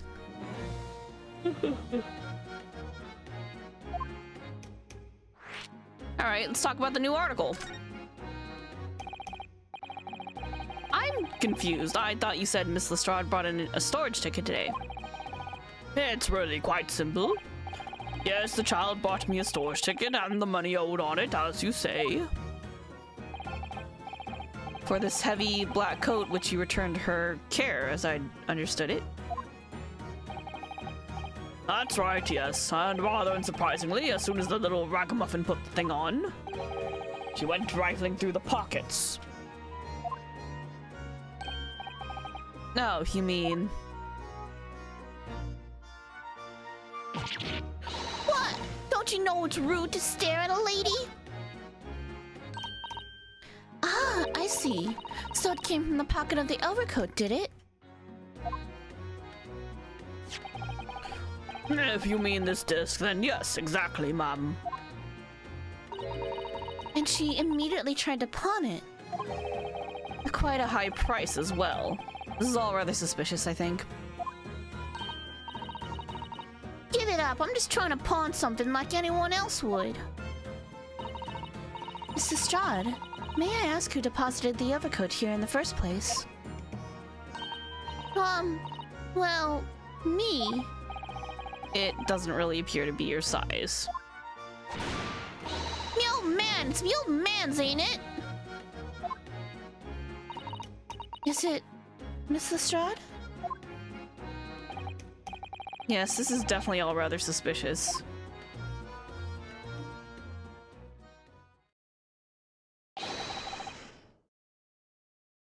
Out of my way, please!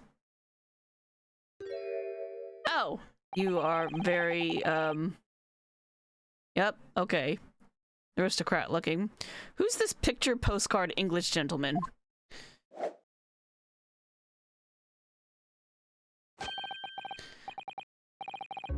Hey, Darjeeling, thank you for the Momo pyramid. He's very cute. I acknowledge that.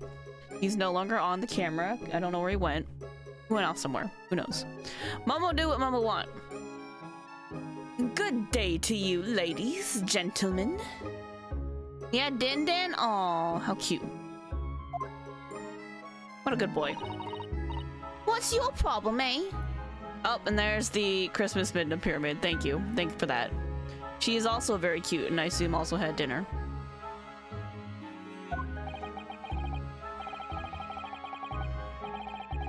There is no problem as long as you remove yourself. The matter to discuss with the proprietor.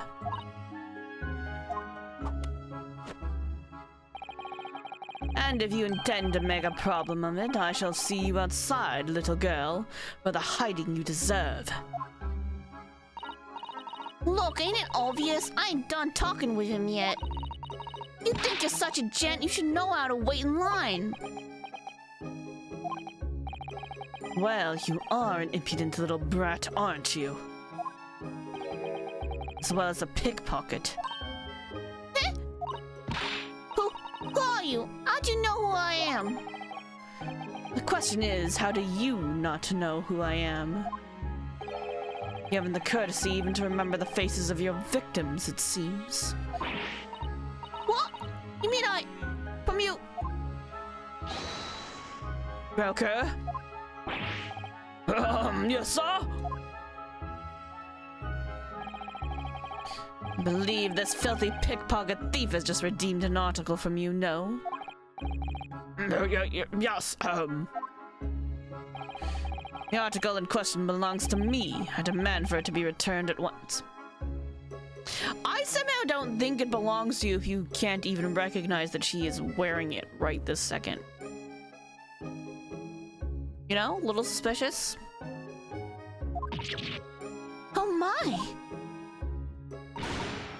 Well, that's a lie. What are you trying to pull? Oh, he does know it's a waistcoat. Never mind. Overcoat. Give me back my overcoat, you wastrel. And needless to say...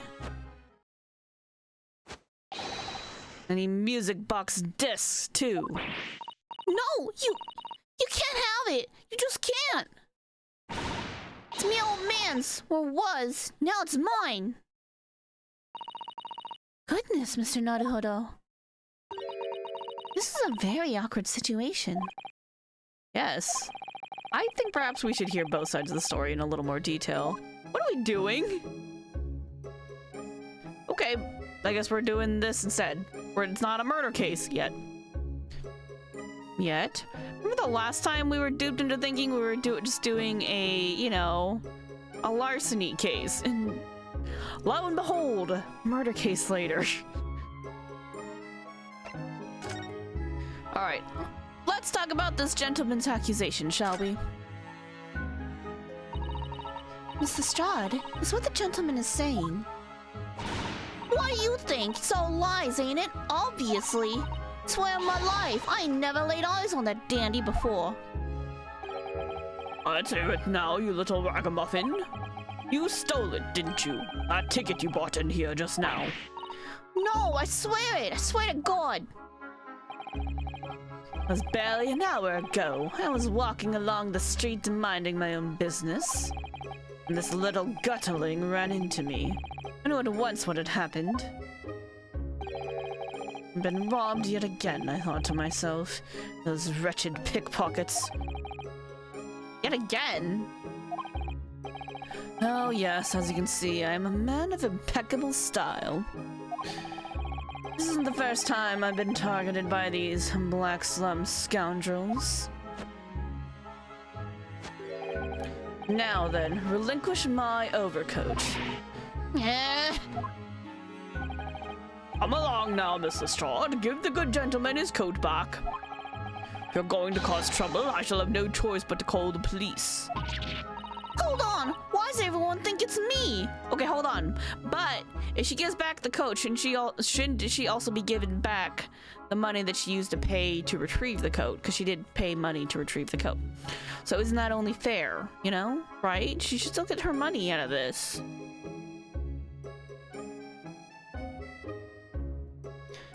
Give her back her money that she paid, and then the gentleman, like, you know, has to pay money. So I guess he would give to her, and then she would give him back the coat, right? That's fair. Just look at this dandy cove. You think I'm the dodgy one? I'm sorry, but no one's going to believe you. Well, what about evidence? Yeah. Where's your evidence I've stolen something, eh? Come on, let's see it. No, I have evidence, naturally. What? Let's talk about this evidence. Evidence that the article Miss Lestrade redeemed actually belongs to this gentleman? Of course. We need only consult with Mr. Windibank's ledger to know the truth. Be able to look up the name of the person who deposited the article in the first place. Yes, brilliant! I'm very sorry, but I'm afraid that won't be possible. What do you keep the ledger for, then? Oh. I never ask customers' names. That's a strict policy of mine. But why not? Well, now, as you can imagine, some of my customers have circumstances to consider. A great many of them prefer to maintain their anonymity. Yes, I see. But then how can you know if an article belongs to the person asking to redeem it? Oh, it's quite simple. Good sir. Might I trouble you for the watchword associated with the article in question? Oh! Clever. Of course, it's... Professor. Why the dramatic flair? It's hilarious, but also I'm just wondering why. Why does it exist? It's funny. I like it. I just want to know. What is the story here? Yes, that's right. And all the evidence we need. This gentleman is the rightful owner of the article, without doubt. A watchword? Interesting. Tell me more. So, about these watchwords, Mr. Windibank. As I just explained, I never ask customers' names when they deposit items with me. There are many reasons why. Certain customers would like to keep their activities secret. Herlock! Mr. Sholmes, what are you doing? You guys see that, right? Right here.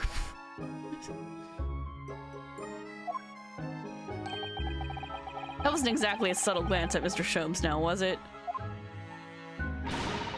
Great detectives have no dark secrets, none at all. Yes, well, anyway, that's why I always ask for a watchword whenever I accept a new article.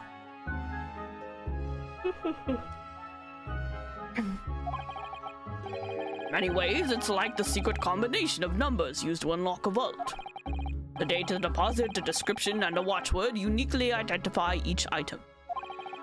And of course, then I give the storage ticket to the customer. When somebody comes to redeem something, I ask for the ticket and the watchword. Wait, so why did you hand over the coat to Gina without getting the watchword then? And if that someone tells you the correct watchword, you return the article? That's right, sir, yes, just as soon as the requisite fee is paid.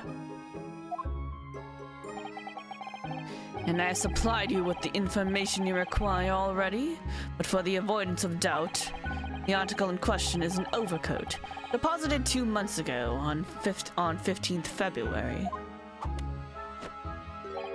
With a watchword of Professor.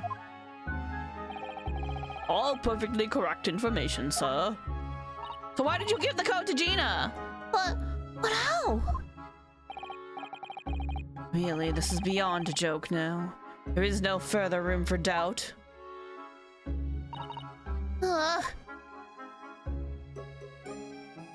Okay, then how did she get it, though?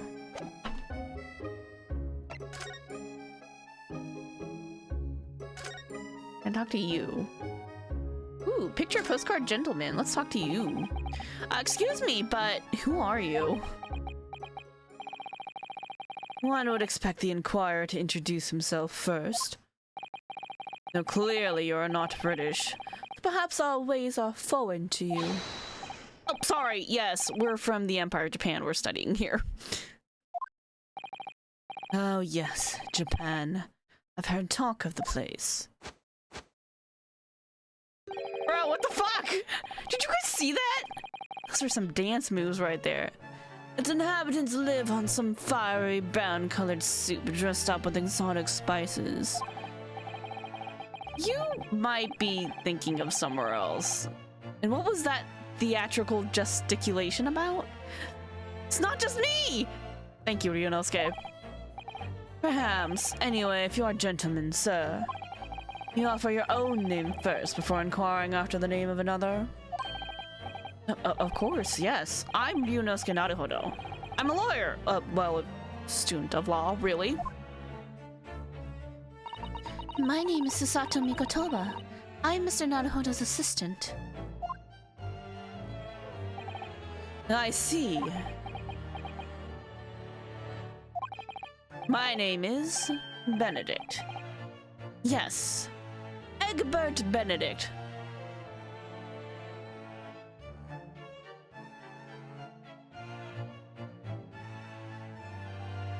Eggert. Sorry, Eggert, not even Egbert.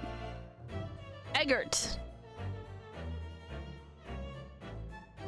Clearly a play on Eggs Benedict. But also, is this game making fun of one other famous person who might be going by the name of Benedict? What do we think?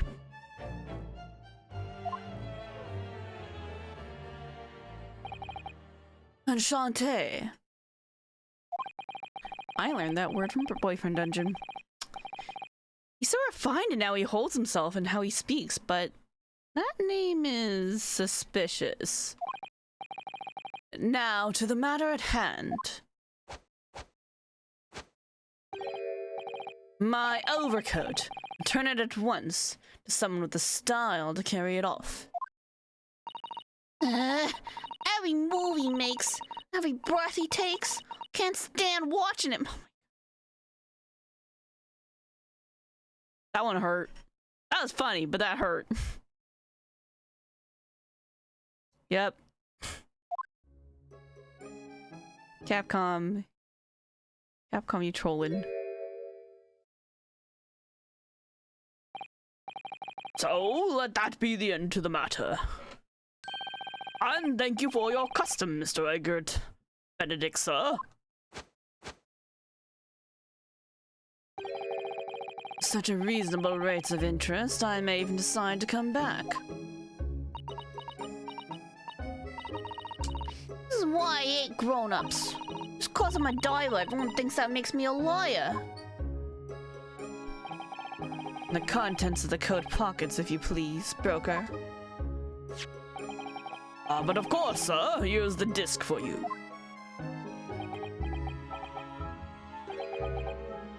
Just this one?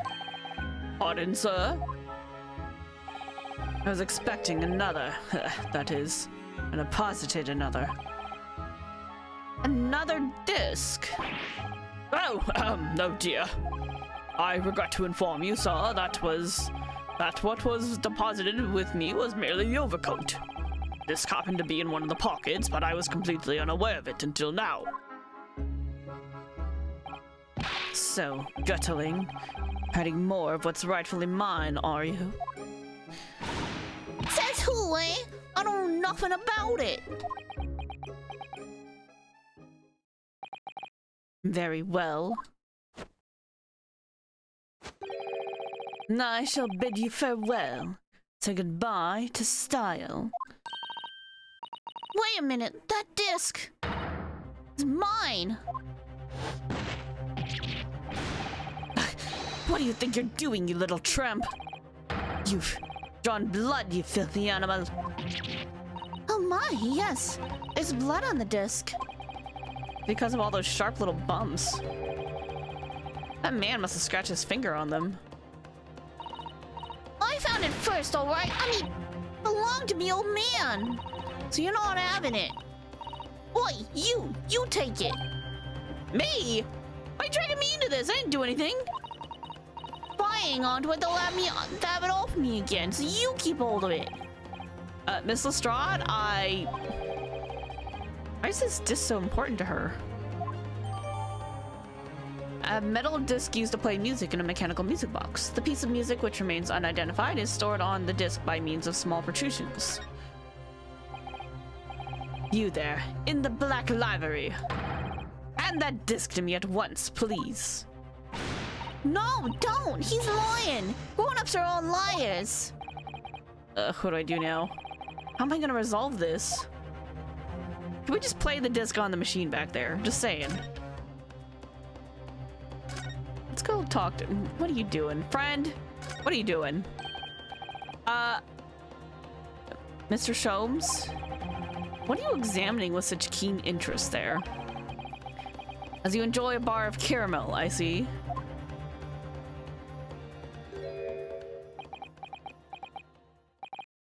So, you found me at last, Mr. Naruhodo.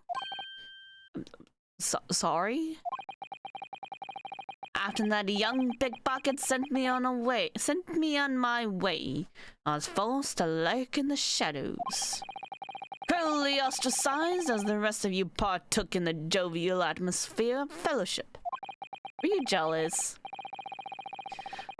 I had nothing knocked by my mind, but was too ashamed to let society see what my downfall had done to me. So, feigning mock interest, pretended to examine the tedious trinkets in this desolate place. Whilst, as you shrewdly observed, gnawing on the only friend I have left, the 7% solution of caramel. Sholmes caramel. Did they make candy after you, or did you make your own candy? I could see either being true. Pray, do you claim to understand the depths of my despair, Mr. Naruhodo? But how could you? I was so lonely, so desperately lonely. Then why on earth didn't you just rejoin the conversation? Things have gone from bad to worse here, you know. Yes, I overheard much of your conversation. Or rather, my craving for human contact, my ears devoured every word that was uttered. Okay, sure. You really were sad, weren't you? Poor Mr. Sholmes. I feel simply awful for you. It would seem that my inferences are correct. Oh. Surely you're not about to tell us that you solved the entire case once again? My dear madam, sometimes I wonder, were my genius for deduction to be commoditized? How much could I pawn it for? It seems Mr. Sholmes has had another of his flashes of inspiration. But who knows if it will help resolve the situation between Miss Lestrade and the mysterious gentleman. What's the right thing to do here? Play the music on the music box, is my opinion. But let's listen to the deduction. Why not? Doesn't hurt.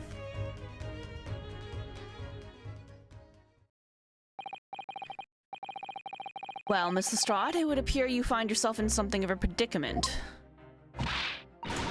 Where in the blue blazes have you been, eh? You are the one who kicked him out! You told him to go away, so he left. Felt very sad. Pardon? When a lady's in trouble, a true gent's supposed to be there to help. Straight away. Not an hour later. Harsh. Who, pray tell, are you?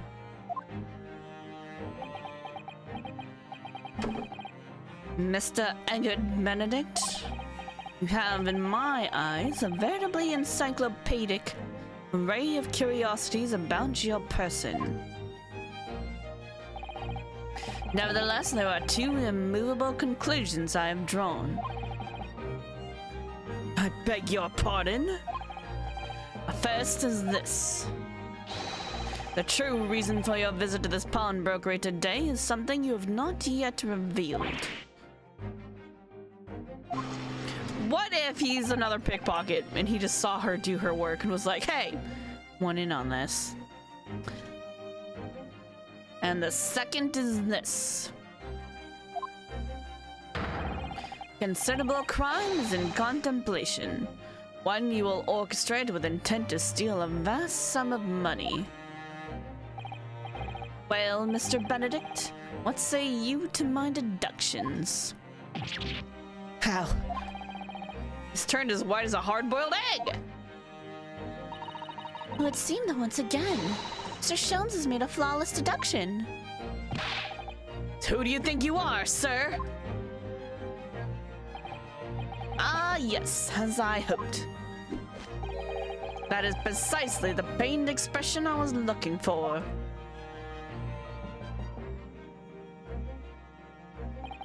So, shall we begin? The time has come for yet another of Sherlock Sholmes's logic and reasoning spectacular. Oh boy. The Great Deduction! The game is afoot. Topic 1. Mystery Man's aim. First of all, we must ask ourselves on what business you ventured into this pawnbrokery today. You claim to have followed this pickpocket here, having had the redemption ticket stolen from you on the street. But that is most certainly a lie. The real truth is something quite different. As revealed by that which you hold in your hand. Yes, what brought you to the shop in the first place is the staff recruitment flyer. No. That piece of paper in your hand is a staff wanted advertisement from this very shop.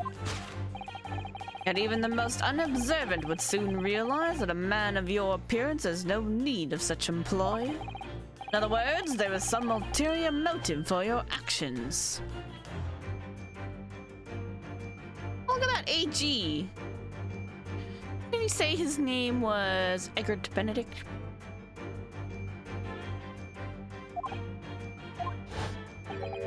The cane which you unwittingly clutched to your person exhibits an incontrovertible contradiction. What utter rot! I've had this cane for years! The contradiction of which I speak is, of course, the missing ferrule.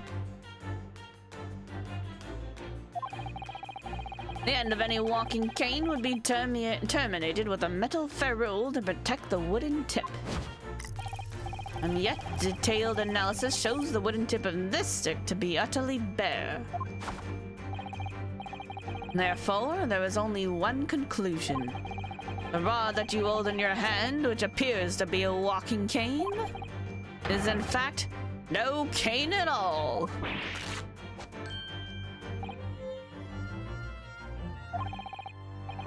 You recoil, sir? Something wrong?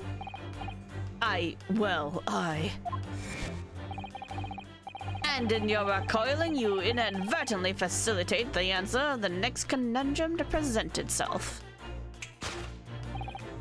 Namely, what is the truth behind this rod you bear?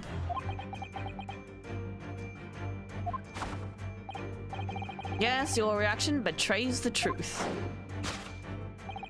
The handle, which you evidently would like to conceal, is the key to understanding this riddle, you see. From the moment I saw it, my suspicions were aroused.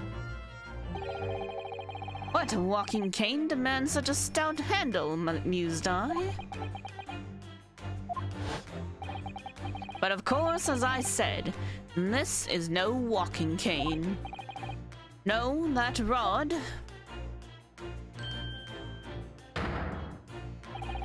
is the broken handle of a shovel. What? Are you insane? Now, having determined this undeniable truth, the conclusion is clear. Your true motive for coming here was to take employment under this establishment in order to excavate the ground beneath the premises. I don't think that's the case. What a calculated crime you have conceived, sir. A wickedly calculated crime. The tunnel underneath the pawnbrokery. Nope. Okay, we're gonna have to fix this. Great crime! Now, Mr. Benedict, let us continue. We must expose the details of this elaborate crime you have in the planning. This is utterly absurd! You suggest that I, gentlemen, intend to excavate the ground beneath this pawnbrokery with a broken shovel? What on earth do you propose I could expect to find there? Some long-forgotten treasure, I suppose? Save for such a fanciful theory, what possible reason could I have to do as you say? Oh, but there is ample reason.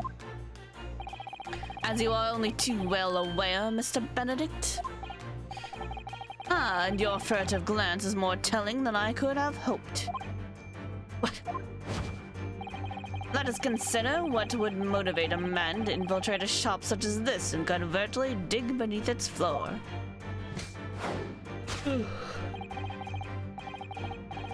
The answer is revealed by the council notice on the counter to which your eyes were inadvertently drawn. I'm pretty sure that's not what he was looking at. This letter gives notice of public works to be carried out in the local area. And according to the enclosed plan of the upcoming sewerage works, beneath this shop runs a sewer line that adjoins another, one that runs under the bank on the opposite side of the road. This madness has entered the sewers now, has it? By excavating the ground beneath our feet, you would gain access to the waterway that flows in very close proximity to the Great Vault, the financial institution opposite. What are you? In summary, sir, you devised a master plan to pull off an elaborate bank robbery by dint of the underground tunnels. Master plan? Which brings us at last to the... Sorry. Ooh, wrong one.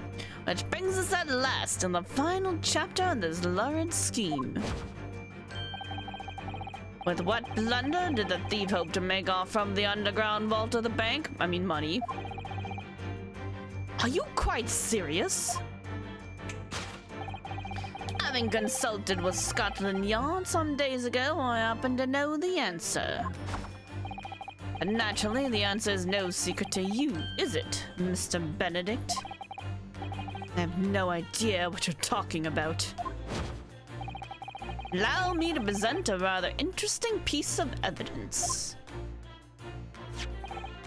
See, this picture postcard tells us all we need to know. Postcard of the Great Exhibition? Afraid you've quite lost me. Currently in the final stages of preparation, the Great Exhibition will soon be underway. And the government has provided extra funds to complete its centerpiece, the Crystal Tower. Funds that currently sit in the vault of the bank on the other side of the road.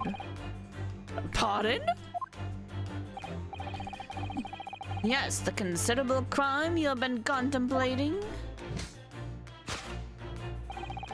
is the theft of that which sits in the vault of the bank, the special reserve funds for the great exhibition. Of course, that is a top secret police information, so keep it under your hat, please. Kind of blabbed it out to everybody here. I'm just saying. There's a pickpocket present. Not that she could, you know, do a plan against the bank, but I'm just saying, word could get around. Steal the Great Exhibition's Reserves Fund, he thinks. Thus concludes Erlach Sholmes' great deduction of this pawnbrokering puzzle. Let me help you out a bit, Herlock. Mr. Sholmes. Do you want some help? Well, Mr. Naruhodo, do you want some help? An impressively upbeat deduction for a detective racked with loneliness, would you not agree? Was it true what you said about the bank over the road and what it has in its vault? Indeed, though few know of its existence, it is one of the government's most closely guarded secrets, which you just blabbed to everybody here. I'm just saying. Unnecessary. Gregson told me in the strictest confidence. That poor man. But you just announced it to everyone here. Rather loudly, in fact. Thank you. Ah. And if it's such a big secret, how would Mr. Benedict have come to find out about it? There can be but one explanation for that. Clearly, it is because the man is a criminal. But what if he didn't know anything about the money in that vault? If he is a criminal, as you said. Then buying a brand new shovel is sure to be the first thing he does now that you've revealed the secret. Oh. Or if he doesn't, maybe Mr. Windibank will. He already has plenty of shovels here, after all. Oh, all my life! I assure you I'm not so unscrupulous. Well, hopefully this has taught you a valuable lesson. Sensitive information must be handled with the utmost care. I already knew that, but apparently you didn't. I'm just saying. One can never be too sure that someone privy to secrets won't disclose them. Once the word is out, it's out. Perhaps I'll think twice before confiding in you next time, Mr. Sholmes. An excellent idea, Mr. Naruhodo. An excellent idea.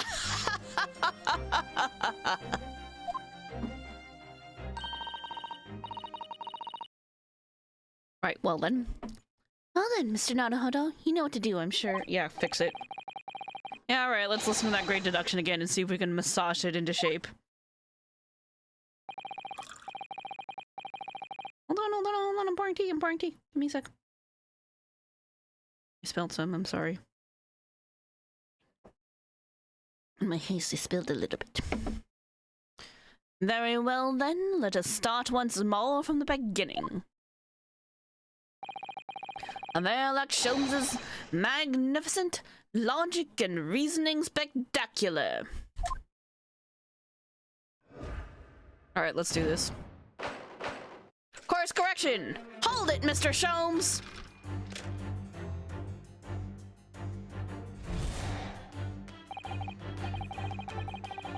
Alright, what business did he have on venturing in here? Oh, the pickpocket here with having the redemption ticket stolen from him in the street. But that is definitely a lie.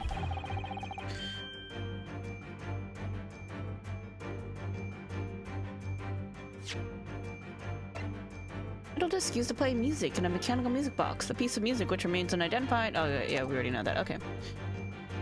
I don't remember how this works because it's been so long. It's revealed by the flyer. Staff recruitment flyer. Okay, here we go. So, by Mr. Sholmes's reasoning, Mr. Benedict came here in order to apply for a job so he could dig down through the floor? Yes, in an attempt to tunnel into the sewers to gain access to the money in the vault, or of the bank across the road. But he wouldn't get very far with the broken shovel, would he? No, I think it's fair to say his motives lie elsewhere. The question is, where? What did Mr. Benedict here at this What did bring Mr. Benedict here at this particular point in time?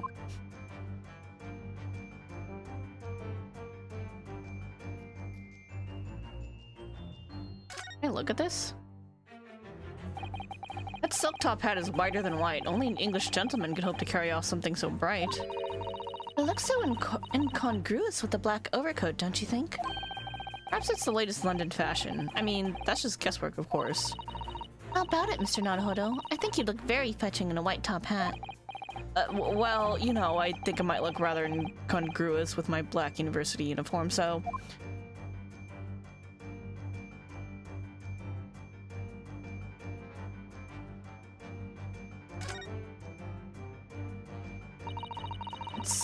It certainly is a flyer from Mr. Windibank's shop. Let's see. Windibank wants you! Pawnbroker's assistant required. It's an eye-catching advertisement, that's for sure. I've seen the same flyer up here inside the shop, I think. Perhaps Mr. Windibank is always in need of more staff. Mr. Benedict came here to apply for a job? That's just too hard to believe.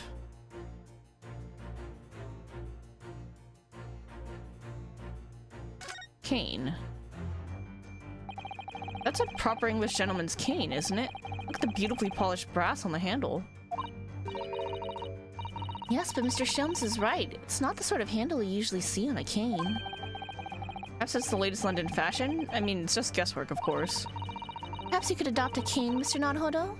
Might rather suit you. I have a feeling I might argue with the sword around my waist.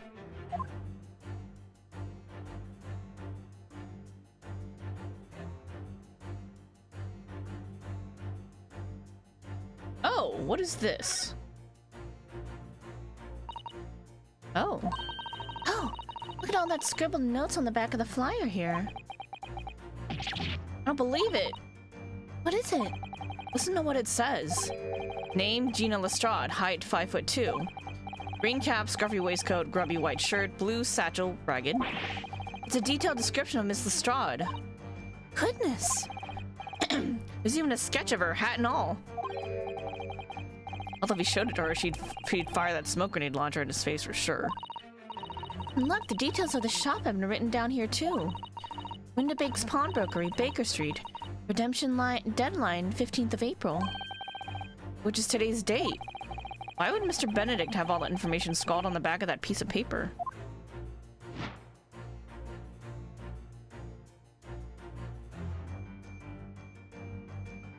Take that! Okay, we're pretty sure it's this. The info about Miss Lestrade.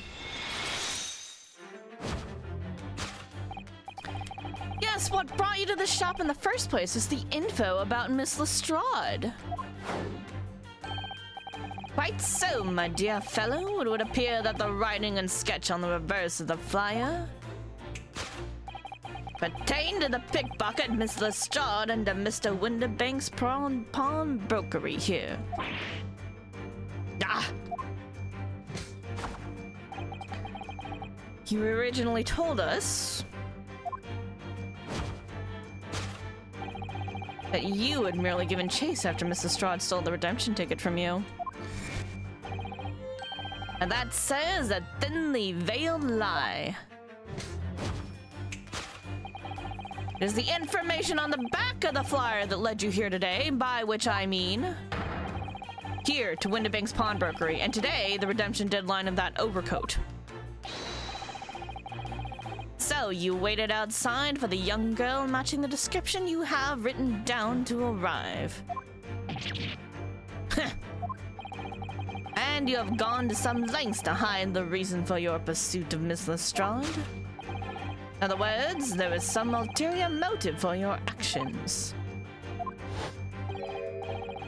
The cane which you unwittingly clutched to your person exhibits an incontrovertible contradiction. What utter rot! I've had this cane for years! Oh, and then yeah, this is where he talks about the missing ferrule, which we're like, what? What's a ferrule? It's a metal cap commonly found on the end of a cane, Mr. Naruhodo. Ah, the bit that makes the nice clacking sound on the pavement. Yes, exactly. Mr. Sholmes is right, it appears to be missing on this cane. But it doesn't actually look broken, does it? No, it doesn't, though the gentleman certainly did recoil when Mr. Sholmes identified the cane as suspicious. In other words, there's some secret about the cane that Mr. Benedict would rather we don't know. You know what it is, right? Initialing! Look here, Mrs. Sato. There's some letters on the handle. Ah, yes. Those must be the initials, I think. In the West, it's customary for people to engrave their belongings with the first letters of their names. So Sherlock Sholmes would be HS, you mean? That's right. And the initials on this cane, obviously. Oh. A G? Why does it feel as though that's not quite right?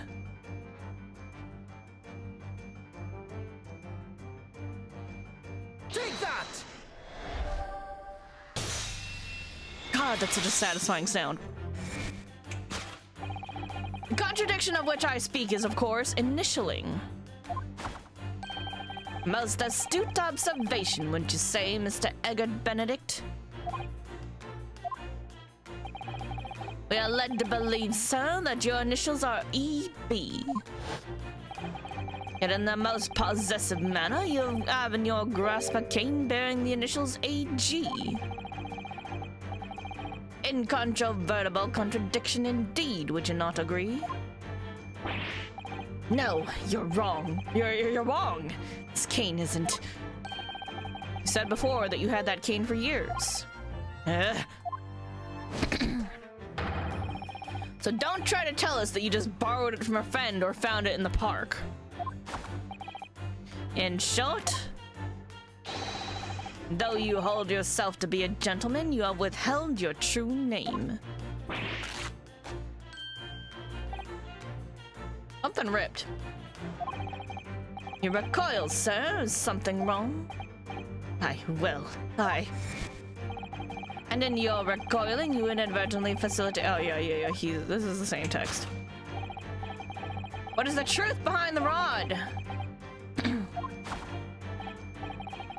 Your action betrays the truth.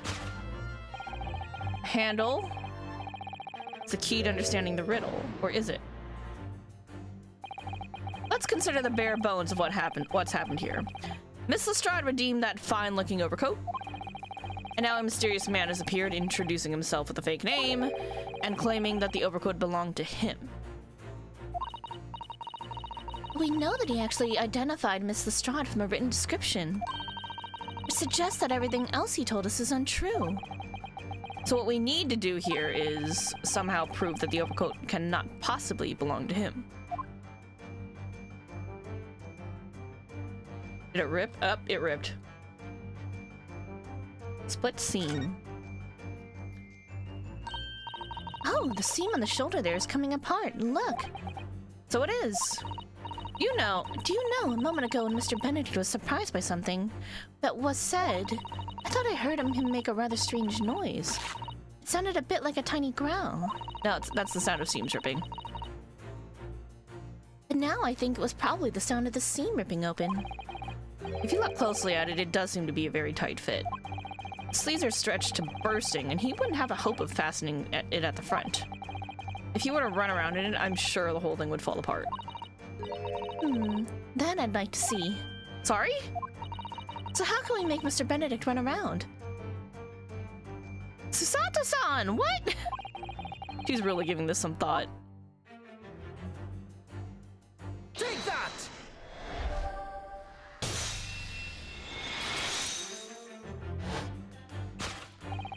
The split seam, which you evidently would like to conceal, is the key to understanding this riddle, you see. Ah. Yes, because the overcoat is rather obviously a poor fit. Having forced it over your broad shoulders, the seam is already breaking apart. My suspicions were aroused from the outset. When you so boldly lied about your name and so boldly waylaid this pickpocket. Arrgh! This catalog of untruths has all been for a very one specific purpose. To steal the article that the young girl redeemed from Mr. Winterbank. Ah! But what really irks me is this. A considerable crime I initially imagined has been considerably curtailed.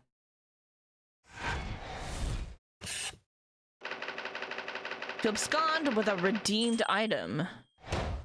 Alright, we know why he's here. So what is the great crime he's here to commit? Let us continue. Expose the details of his elaborate crime.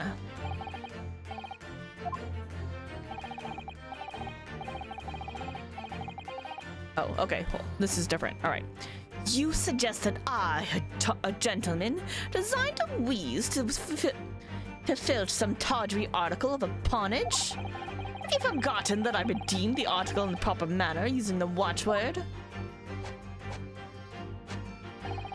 Had I not been the one to deposit it in the first place? How could I possibly have known the relevant details, n'est-ce pas? Oh, but the watchword can be discovered. As you are only too well aware, Mr. Benedict. Ah, and your furtive glance is more telling than I could have hoped.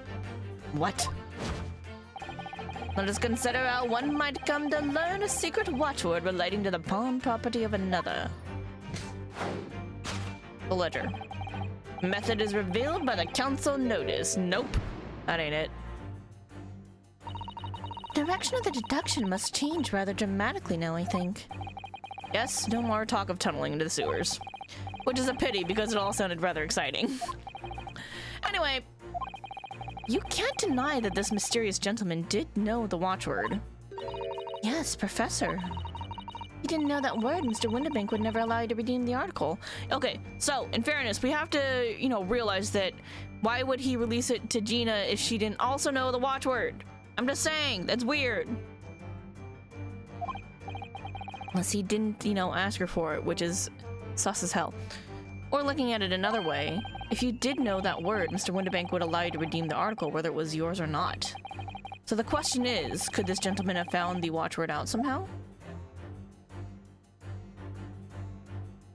We're gonna read it. Baker Street Works is the title.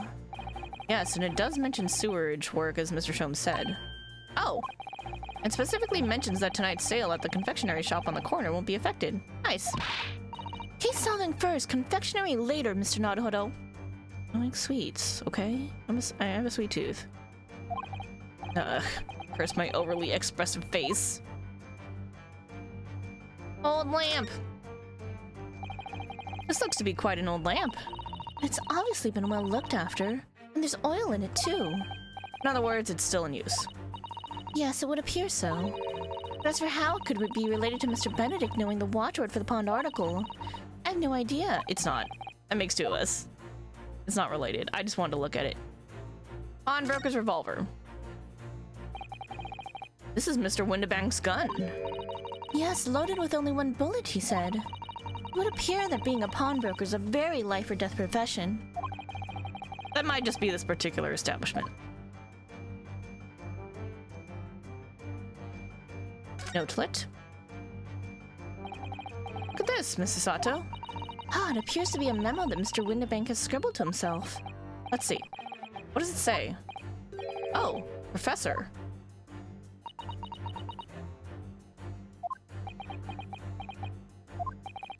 Mr. Winterbank must make a note of the watchwords his customers give him right before their eyes. And an alarmingly clear script as well. Oh dear. I don't know where to look. Who knows what other secrets I might see?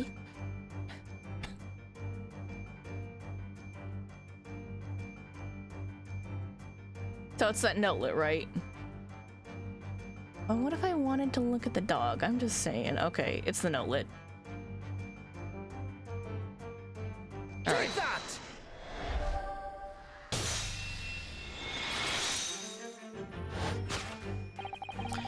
Method is revealed by the notelet on the counter, to which your eyes were inadvertently drawn. Yes, the broker here follows the same procedure whenever a customer comes to redeem an article. He asks the customer for the watchword and notes down the response noted on a notelet he has to hand. Then he consults his ledger and confirms whether or not the watchword matches that of the article in question. I would expect nothing less of a diligent pawnbroker. But his diligence clearly has its disadvantages. What are you talking about? It's increasingly apparent that you were present in this shop before your accusation against Miss Lestrade.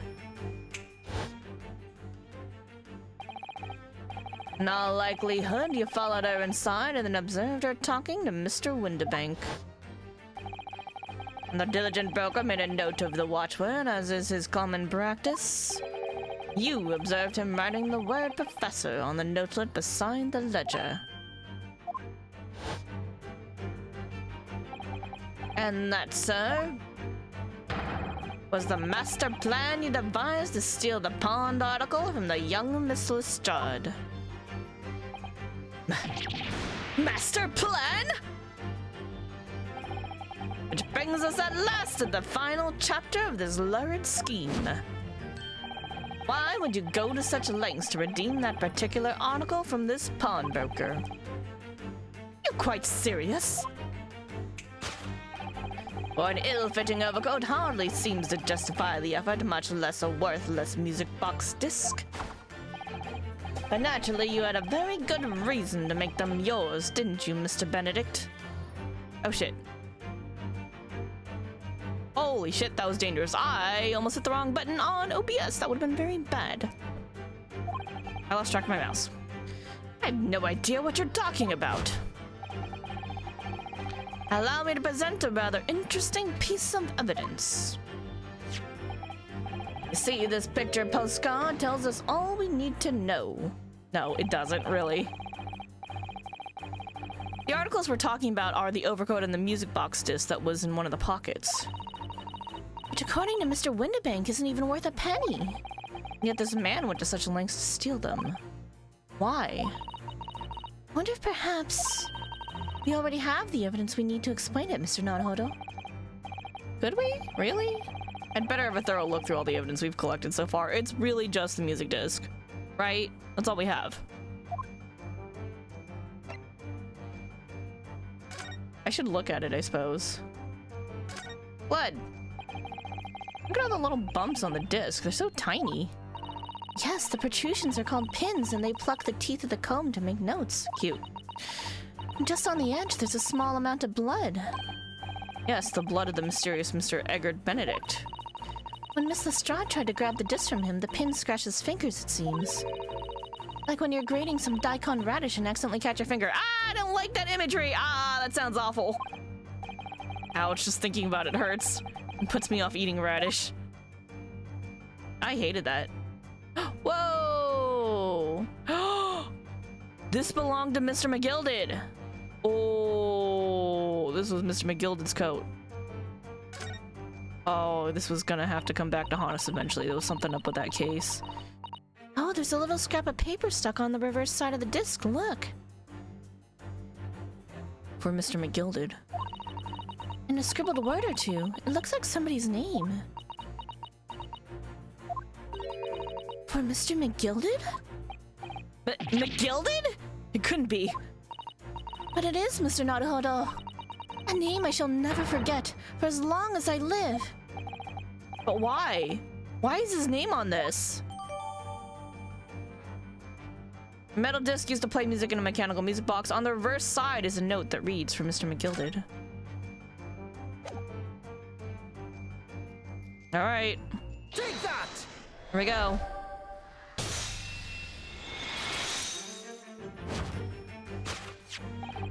You see, this music box disc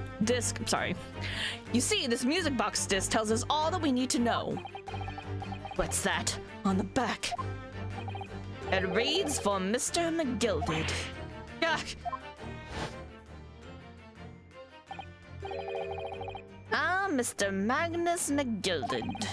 The unfortunate philanthropist who had perished in curious circumstances at the Old Bailey 2 months ago. Prominent man in London, though his lone-mongering demonstrated a distinct lack of scruples. So, you're an associate of his, are you? Or perhaps a subordinate? Mr. McGilded was a man of unusually small stature. In fact, he was precisely the right size for that overcoat that you squeezed yourself into. Ugh. Your true identity remains shrouded in mystery, Mr. Eggert Benedict. But the final conclusion here is crystal clear. The reason you came to this pawnbrokery today...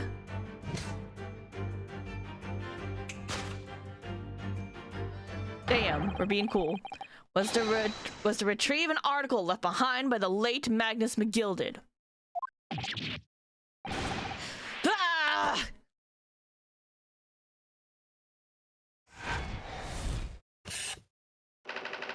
To acquire an item deposited by Mr. McGilded.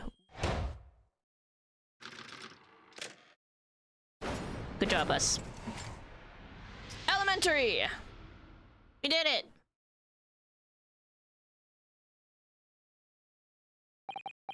Well, well, Mr. Magnus McGilded.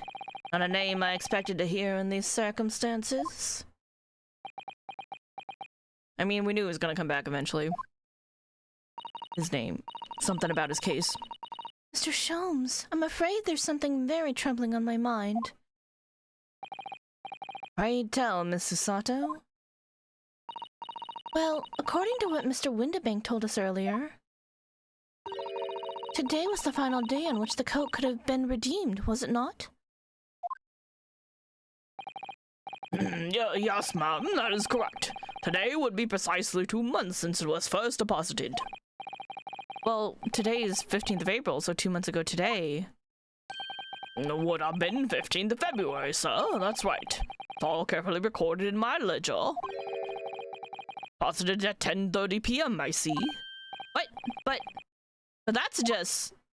Wait, what time was the incident? When was the incident?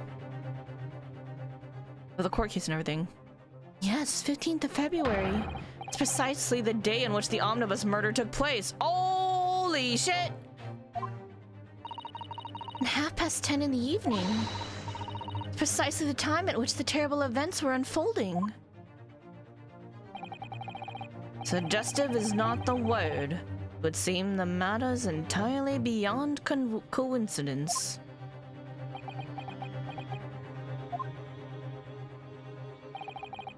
You are, of course, at liberty to make whatever outlandish deductions you choose. However... Oh, that's a gun! I must insist you hand over the music box disc now. It'd be a terrible shame for you to return to your native land in a box. Ugh, what do I do? No! There are some things a man must protect at all costs. This may well be one of those things. And again, it may not. Mr. Windibank! This is my shop. I can't allow any harm to come to my customers. Is that what'll happen? I should have to take my own life. Dude, you're pointing it at the wrong person. Please, please work with me here. Mr. Windibank, no! All right, that's enough. Plus, Inspector Gregson! Thank you. Inspector? That's right, Sunshine. The alarm was raised on one of our dedicated emergency lines. So we got here as fast as we could. Now, what's all this about, hey? Oh, praise be! You're here at last. I was moments away from forfeiting my own life in my very own establishment. Those voices are too close together, right? Okay, I can't do anything about it. It's fine. We've come too far. It's fine. Don't worry about it. Seem you have the upper hand. Scotland Yard's here. Deal with it. Still got the chips! Right, you lot have got some explaining to do. I don't appreciate being bothered with some petty argy-bargy. Petty? Mr. Windibank very nearly met with his end. Ah, by his own gun, as far as I can tell. Oh dear. And the whole of Britain could meet with its end if I don't get to the bottom of the case I'm supposed to be working on. What on earth is the case, Inspector? Spare no detail, Gregson. I might have said a little too much. No matter, it's nothing to do with you lot. Anyway, sir, you're going to have to come with me down to the station. Of course, Inspector. And he's vamooshed. Ah, he's getting away! Get after him, lads! Whistle the beat officer, too. Sir!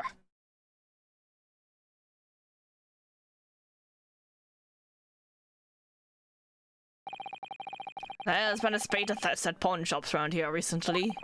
We fitted emergency buttons on underneath the counters for brokers to let us know when there's trouble. Bless. Oh, Inspector, I was very worried there for a while. Very worried indeed. Now then, Mr. Permanently in mourning. Oh, yes, me. Is it because my uniform is black? I can't help it. That's what they gave me. Realness gets too broke to buy new clothes, so what are you gonna do? I'll be taking that whatever it is of McGilded's down to the yard, thank you very much. So hand it over. Oh, yes, of course. No, don't give it to him. It's mine, that is, mine. I'm sorry, miss. But anything belonging to Mr. McGilded has to be taken in as evidence now. As evidence? Wait, what's the case you're working on? The police demand something as evidence, my dear fellow. We have no choice but to capitulate. It's all yours, Inspector.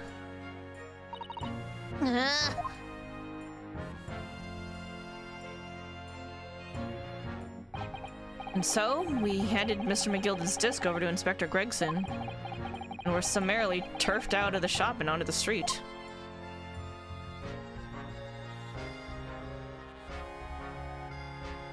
Well, that didn't go anywhere near where I thought it would. Someone's gonna wind up dead soon, right, though? Because we never not have murder in Ace Attorney.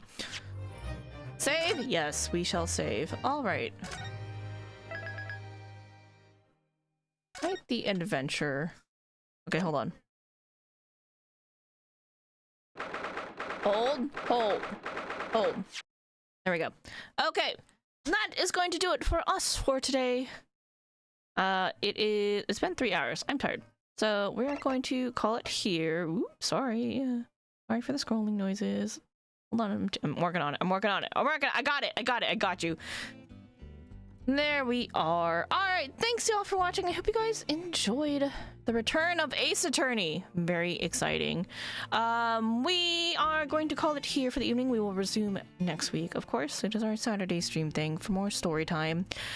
So we're going to continue this case next week. So here we go. Next scheduled stream, technically Monday, but I think we're doing raids tomorrow, assuming that everybody gets here on time and nobody's sick. Those are two things we're concerned about right now. People getting off work late and then potentially being sick. So we'll see what happens tomorrow. We might do some 14. If raid gets canceled, I'm gonna work on cosplay. So, worst case scenario, next scheduled stream is Monday for more Kaizo Ironmon goodness. Much suffering and loveliness. But, yeah. Hey, thanks all for watching. Thanks to all the lurkers, chatters, future VoD watchers. I appreciate you all. Hope you guys have a wonderful rest of your weekend. Thank you very much again. I appreciate everyone who supports the stream, and I look forward to seeing you guys all again very soon. Oh, another news. We may have the Discord up and running soon. I'm trying to figure out how I want to do something. Like just one last little tweak, you know, for like optimization's sake. Anyway, I'll figure it out. But for now, have a great weekend. Have a great rest of your night. I will see you guys all next time. Bye, everybody. Bye-bye.